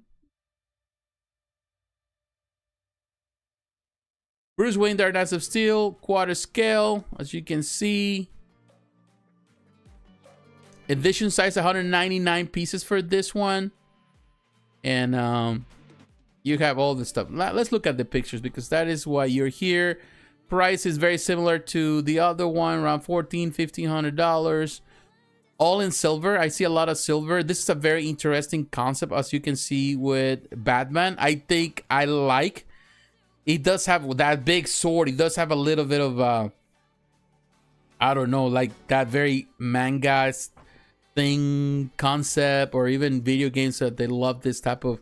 It's such a common thing to see nowadays, you know, like kind of like the Berserk style sword. Very interesting. I think one thing I think better than Superman, I think Batman lends itself better to these concepts, and it looks really neat when you look at it. There's a lot of silver for sure, and some of that detail, of course, I don't know if it's just because of the pictures, some of that detail kind of gets lost in it because everything is silver. There's no, I wish there was something to break a color that breaks some of that, how monotonous it can look, because everything is kind of the same. The only thing that breaks it is the gold accent on the sword. I wish there was some of that gold accent maybe in his armor. That would break some of that monotone style. The portrait is nice because even the cowl kind of looks part of the armor. I think the sculpted cape looks great. It definitely has a little bit of also an Asian vibe, a samurai vibe in some way. Ancient warrior style. It looks good, you know, in some way. I do prefer this one over the Superman. I think the paint job is better. Nice detail, nice shading. I wish actually the brown, maybe the brown to be a little bit brighter. Maybe that will be part, gives the contrast that it somehow is needed. But it's not bad. It's a nice piece. Definitely nice concept. Now, going into other statues, let's look at this Batman Beyond. And this is part of the Samurai series. Of course, now, this Samurai series has been very popular. It's, as you can see, $1,500. At least the prestige price, which this is, let's say it's $1,600. So you're looking at $1,200 for this one. This Samurai series has been fantastic. The edition size, the max that they expect is 499 pieces, which is, I think, it's a fair number. I think it's interesting concept. I would say that it's kind of unexpected because in some way they've been doing this part of the Batman series. Of course, they can come up with whatever ideas they want, but it's always been based on the Batman and the rogues of Batman to create the whole series and the allies. But of course, Batman Beyond is an ally, but not in the same timeline. You know, it's always a little more, it's on the future, and that moment Bruce Wayne is a mentor. He's not the real, he's not fighting as the Batman. So it's a different timeline. So yeah, you can come up with any ideas. So from all the characters they can come up with, maybe that was the most, I was not expecting that one to be taken as inspiration. They couldn't come up with something else. I'm not sure at the moment, because already that did Robin. They already done, you know, the what is that? Oh man, right now I'm just kind of Lightwing. They have done, you know, everyone. If you can think, everyone you can think of, Harley Quinn. They have done, Batgirl. Definitely, they could have just. I think they did the Huntress too. I'm not remember right now, but they could have done something different. They could even do a Green Arrow just to go alongside it. That would have been nice. But Batman Beyond is something that it's kind of unexpected in some way. It's welcome. Another addition. Also a testament of how popular this is. I feel that a lot of the detail kind of gets lost. I always love the simplicity of the suit. And yeah, they have done more a mecha type style lately with some of the other representation. I feel that a lot of the detail of this is lost because it's a lot of, everything is almost black. So some of the detail that they wanted to add gets kind of lost. I think they wanted to keep the mechanized idea, kind of make it look a bit more like a ninja, which actually kind of makes sense. But some of the ideas or concepts on it are not necessarily my favorite. And again, another situation where the paint job, it gets in the way, or the color, the darkness of the color. Like they did the more the ninja mask and all that. It kind of gets lost, some of the detail. Because everything is very monotone. It's a very monotone color. The only difference, of course, is the red. They exist, but other than that, a lot of things, they don't look, you know, they get lost. You know, it's hard to see distinguish some of the detail that they put on that suit. Again, it's a matter of perception. You know, maybe it's just the pictures that they give it that way, that look. Some of the flames, I think, they look all right. I wish there was more of that effect of fire. some of the it's cool. I think that really tells you that they, in some way, unfortunately, it seems like they're running out of ideas with characters in some way. I'm not saying that is the case, because perhaps they have more ideas or more characters they're working on the pipeline, and this is a different one, and I'm sure it will do. People will love it. You know, at the end of the day, you know, this series is very, very popular, so we'll see what happens there. All right, now let me go to Optimus. The Optimus Primal. This is from the Beast War. The last two that they released started with Optimus Primal. This is a phenomenal depiction. $1,800. So this is what, $1,500. 1,800 Singapore dollars. I love this depiction. I think Optimus Primal is such a fantastic character. I love the film, of course, the one that we just saw recently last year that came out. Fantastic film. And really brought back this character in a good way. I think the popularity of it is there. And this statue is fantastic. They definitely respect the source material, but also they add their flair with all XM does. This does look great. And what I was saying about the other pieces, like the samurai pieces or even the Dark Knight pieces that we just saw, they were some of those, they have the lack of some colors. Or everything is so monotone and it needed some contrast. This one is well balanced. As you can see, it's well balanced because, of course, and it has to do with the design of the character. There's nice red, there's nice silver, there's some of that bluish silver, and it gives a really contrast where you can see the parts which are animal or supposedly represent the animal side and the parts which are metal. So in my opinion, that is the way that they should have done the paint job on the other one. Definitely here, the paint job, and maybe it's just the pictures as well, show how bright the character is. I like the swords. It's definitely very close to the source material. It's a very nice representation. Prior to this, of course, you know, Prime 1 did a fantastic one. Even cheaper versions have been done, even by what Diamond Selectors did, a smaller version. They look fantastic. But this is, in my opinion, this is the best representation of this, even better than the one that was done by Prime 1 Studio. Although I think that they're coming up with a new version, a new diorama. But this is great. This is a really nice representation. Well done. Nice pose. Really well done. This is the way you're supposed to do it, in my opinion. They did it fantastically. It looks huge. It is huge. The level of detail is great. The base, the metallic elements. They went all out. Even the paint job. I don't know if he has lighter features. Perhaps he does. Really nice. Even the portraits look nice. I think he has interchangeable portraits. Or like a battle side and one that would, I think you can see his mouth, I think. It's really nice. They did a really fantastic job. Let's see that there's some details there that says what it comes with. I don't know. Yeah, it has a high detail skull featuring Optimus Primal. Two possible looks with the faceplate and without, which is amazing. Paired array left and arms holding the cyber blades. Dual barrel cannon pointing forward. Each hand character statue is individually hand painted and with high quality finish. Jonah Buceta, Joshua Gao, and Jeremy Jab. They are the 3D sculptors here. Jonah is the one that did the sculpting side thing, the sculpting part, the regular 2D, and XM Studios design the whole team is involved in the process. Really nice piece. 199 pieces. Definitely whoever gets this is going to be very exclusive and definitely a very, very, very nice piece. So now let's go to the final one, which released this week, most recently, which is Megatron. I think this is a fantastic representation of this Megatron. Also 199 pieces, $23.39 for the cheaper version. Now let me look at this. It looks good.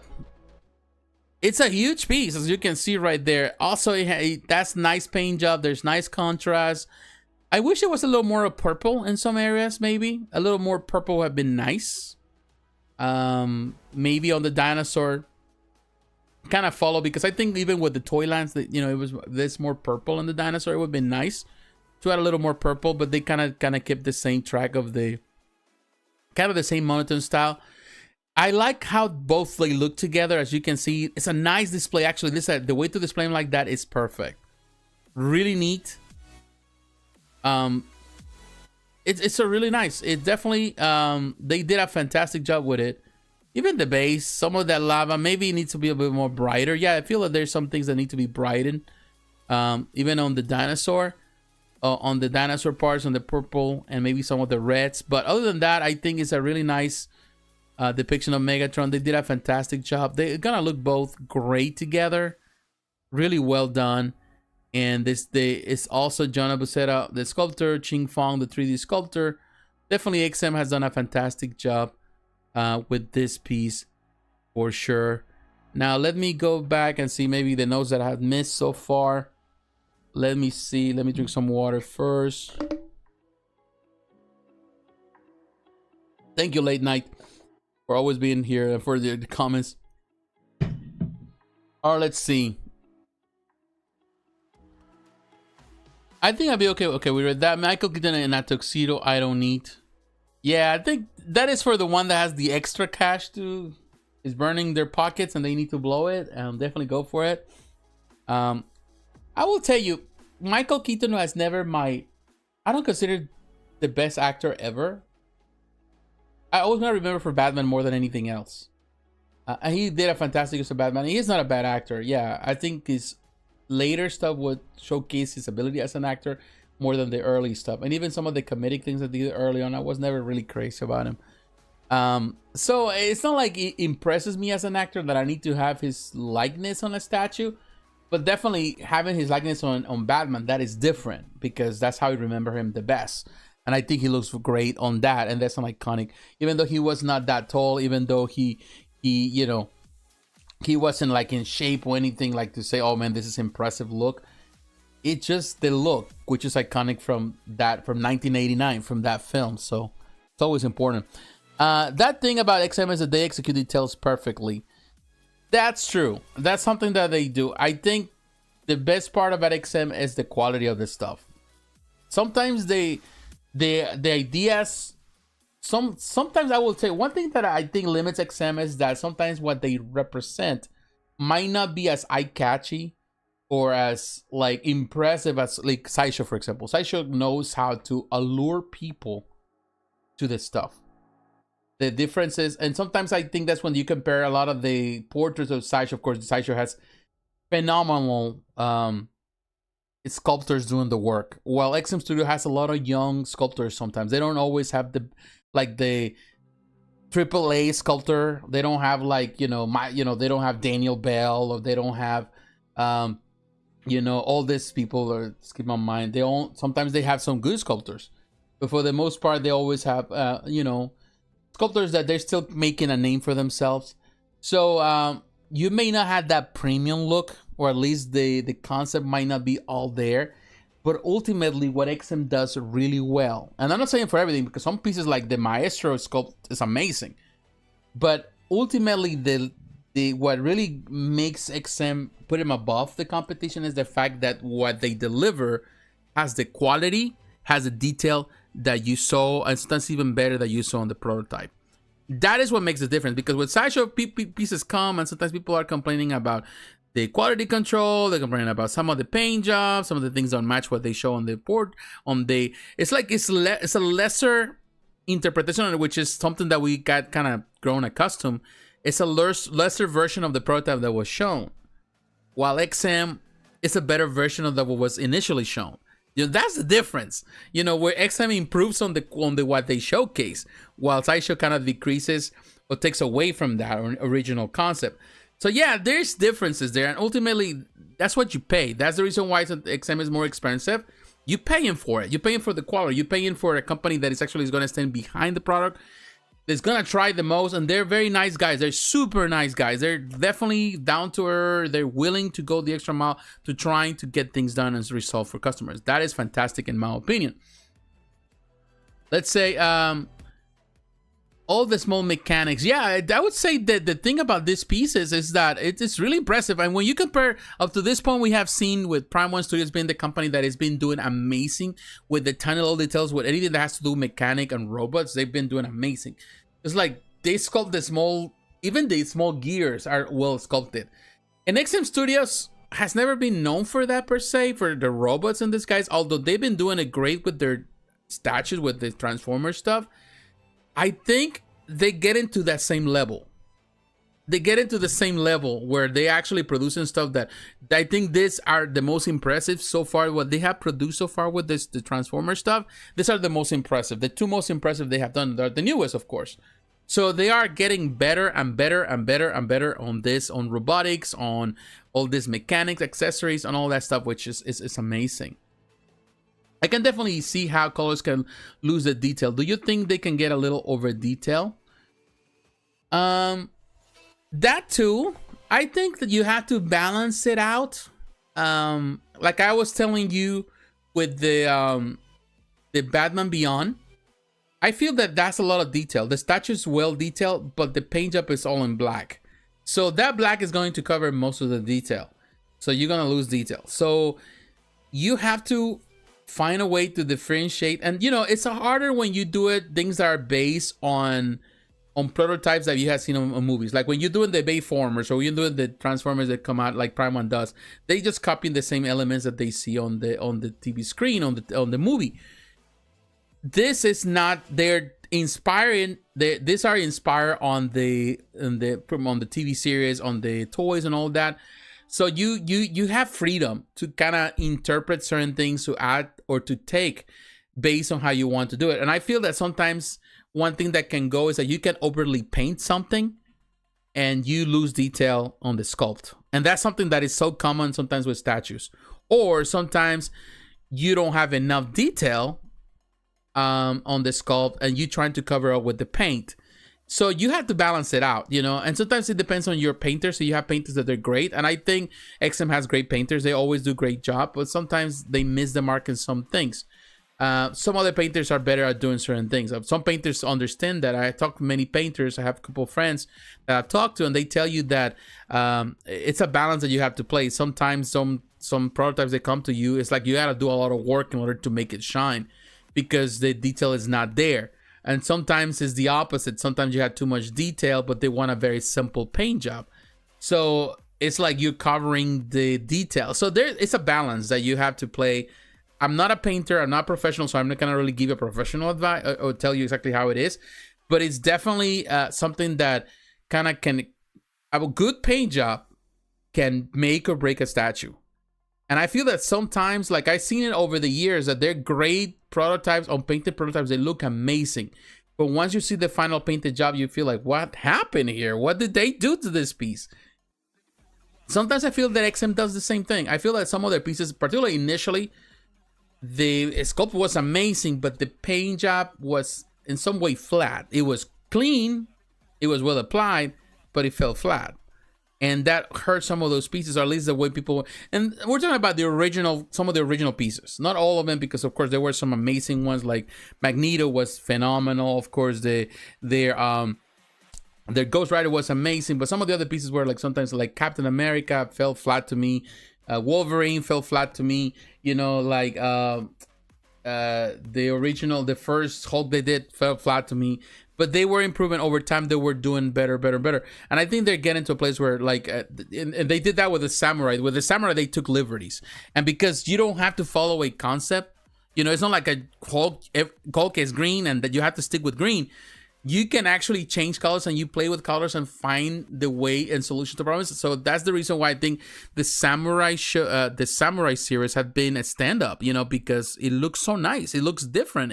You get the opportunity to kind of play with the color palette and do whatever you want and kind of give it the options that you, because there's no order or there's no line, there's no like you know, you have to follow this visual concept. The visual is just for reference, but you're not copying a comic book character. You're not copying a cover or a particular art or a particular movie. You're just doing your own thing. And I think with you know, with the Transformers, there's options. I'm not saying with this that their pieces are bad. I think they're great. I think Megatron perhaps needs a little bit more pop. That's all it is. But that doesn't take away, or that doesn't mean that the piece is bad. I think it's phenomenal. I was impressed in the moment I see it. And I think now that I can see Optimus Primal, they see them together, I think it's a great set. It looks fantastic together. All right, man. I think I've been talking a lot. It is already what time? Oh, wow. 11:34 here. So it's almost midnight, or half an hour to midnight. And I will tell everyone, I'm so happy that you're here with me, spending the night with me. This is Friday night. I'm so, it's been a really nice night. Please, if you're watching this, do not forget to leave a like. Let me know.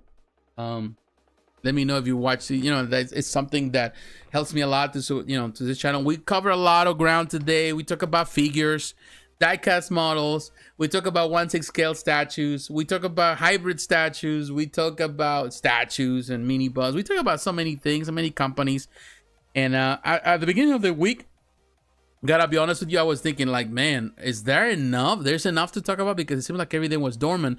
But ultimately, the last few days, it's like everything popped up. There were a lot of things to talk about. So it's good. I didn't expect to be that long, but it's great to have the opportunity to sit down here and to discuss all these things about collectibles. It's cool. It's always cool. I love that. You know, I've been a statue collector for easily almost 25 years. It's amazing to think that I've been doing this for so long. I've seen the evolution of this industry in so many ways. I've seen the changes. I've seen people going, coming. I see companies starting, closing. I see people evolve, get into the first place, being at the top, and also they been the downfall of those companies, and also the resurgence of them again. I see so many things. And it amazes me. I'm blown away as I go to see more and more what the technology has allowed for these companies to produce, and the statues and the quality and the materials and the price point, which is crazy. But the kid in me still is in awe of to see these companies, what they're able to produce. Yes, we can complain. I try not to take too hard the things that are happening. I try not to feel overwhelmed by it or sad by it, like sometimes I feel a lot of people do.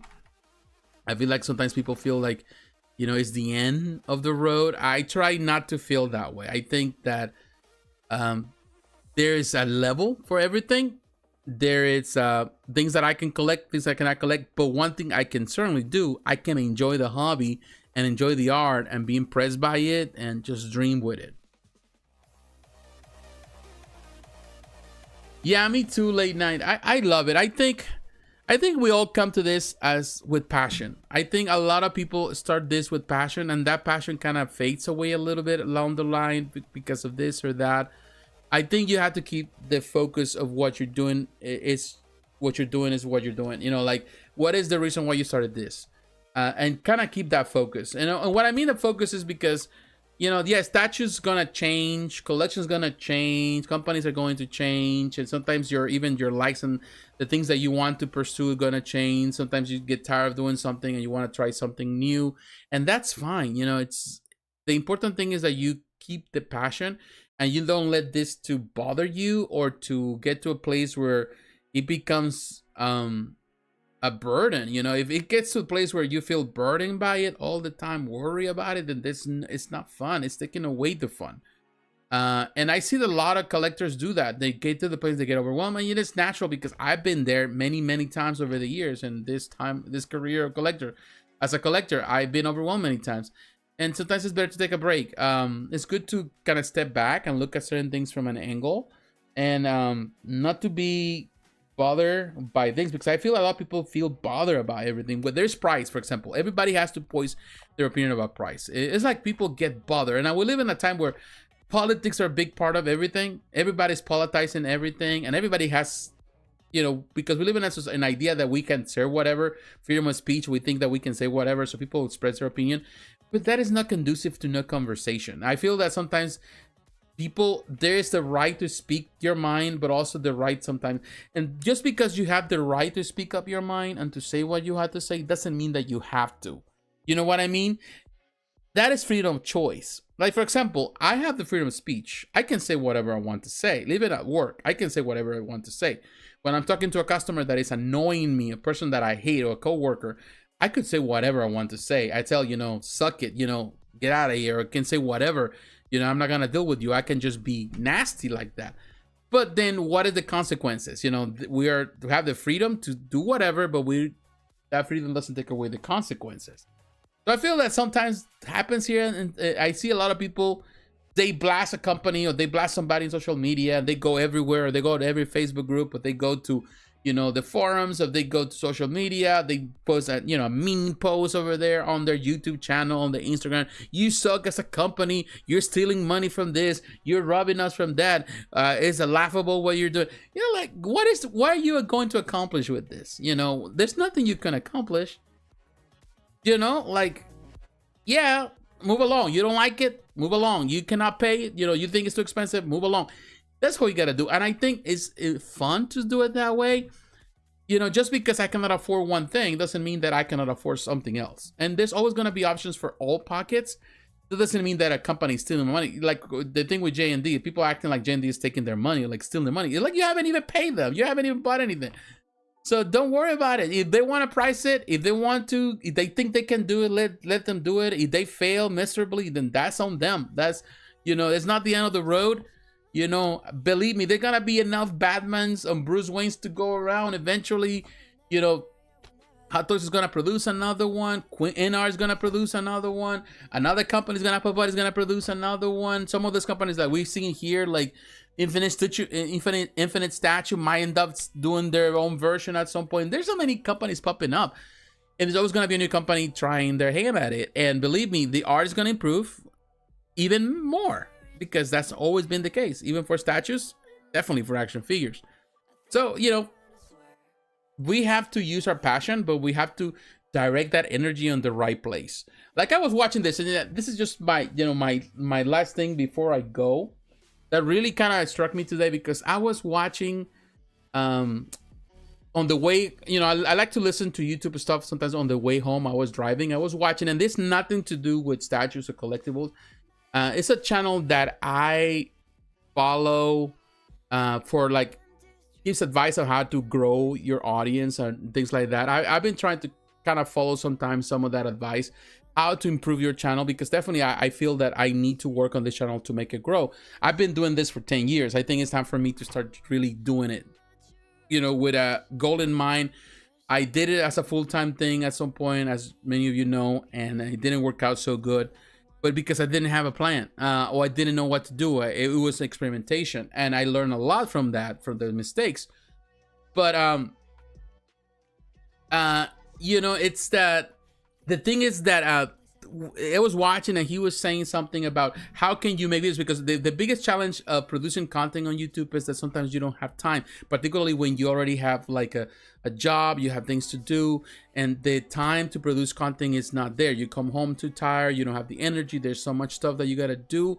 And he was talking about how to coordinate yourself, how to have a plan to how to do certain things, how to upload. And that's something that I need to work on, definitely, because believe me, I do have things I want to talk about, but I never have the time. But what he was saying, it really impacted me. One of the advices that he offered was, the first advice that you should do is that you need to prioritize your time. The time you spend in social media, you can spend that time into concentrating on your craft. That's time that you can use. Those 20 minutes that you go Google through, I don't know, TikTok or whatever, or Facebook posts, you can use that time and that energy into work on your videos and your editing and your production and creating ideas for videos and things that you can do, and working on the craft, doing things to your channel. That is time that you can use there. He says we have the time. Sometimes we use the time wrong. We spend a lot of time doing other things, watching videos on YouTube for this or that, rather than using the time to actually build something. I'm not saying that, it's not good to have entertainment and find time to talk to people like we're doing right now.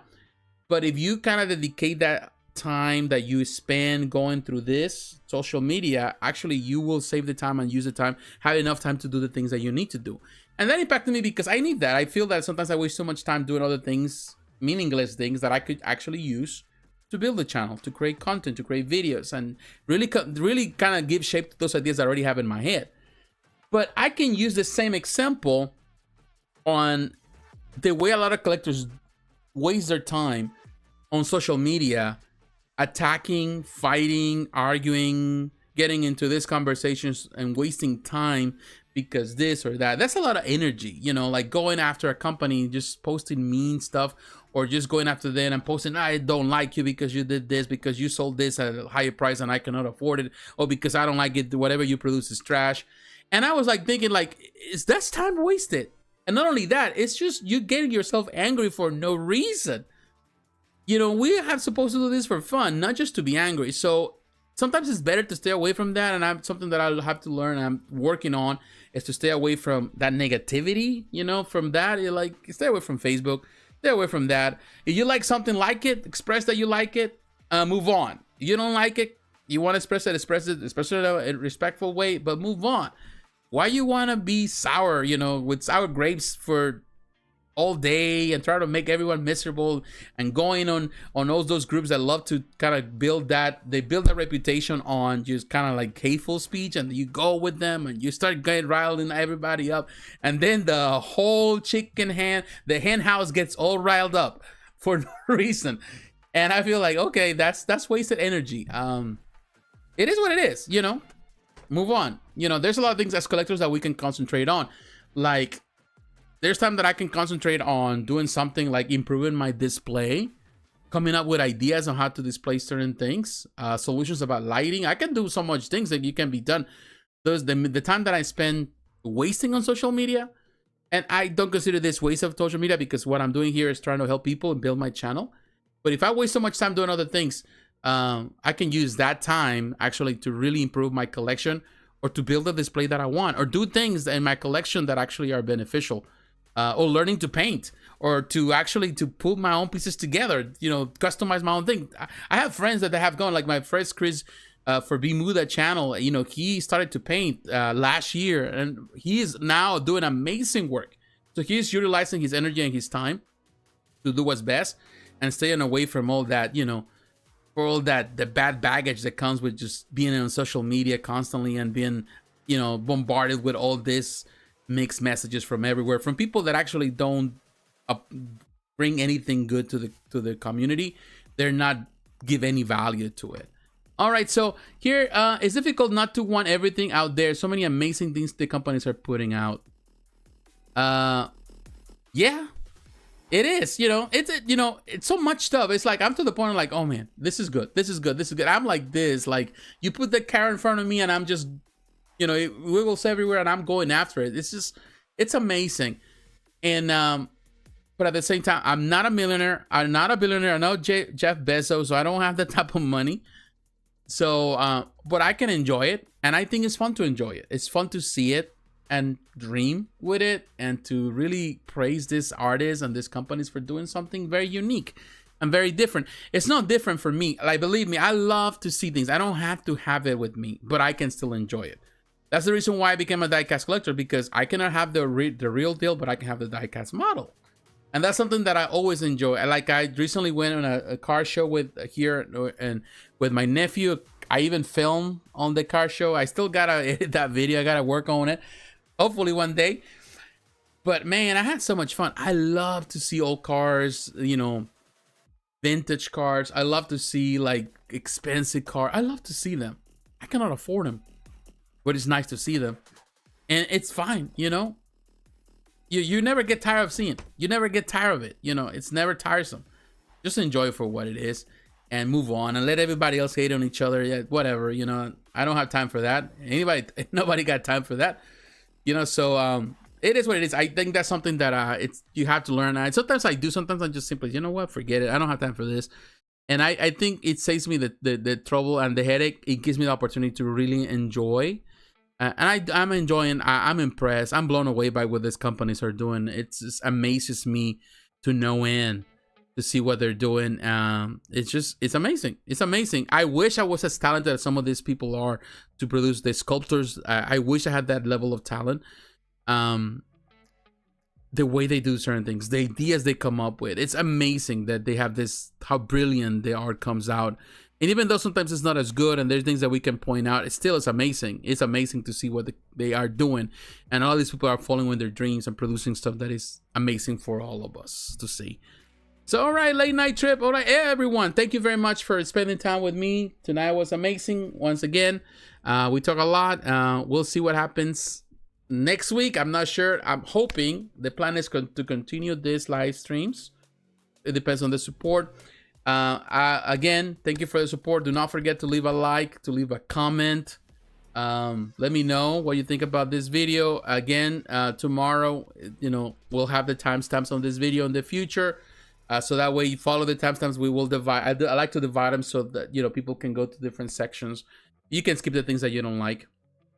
You too, Late Night Trip. Enjoy your weekend. I hope it's fun. I hope you you're well taken care of. Your family is well taken care of. Everything is well, and enjoy your life, my friend. Thank you for your support, and everyone else, thank you for your support, and stay tuned for more videos. Again, Skeletor review is coming Monday. I promise it's coming Monday. I just gotta finish that, and I have other videos coming on the pipeline that I'm working on. I'm not gonna tell you what they are because that kind of messes with the surprise, and I just want to be able to for you to see them.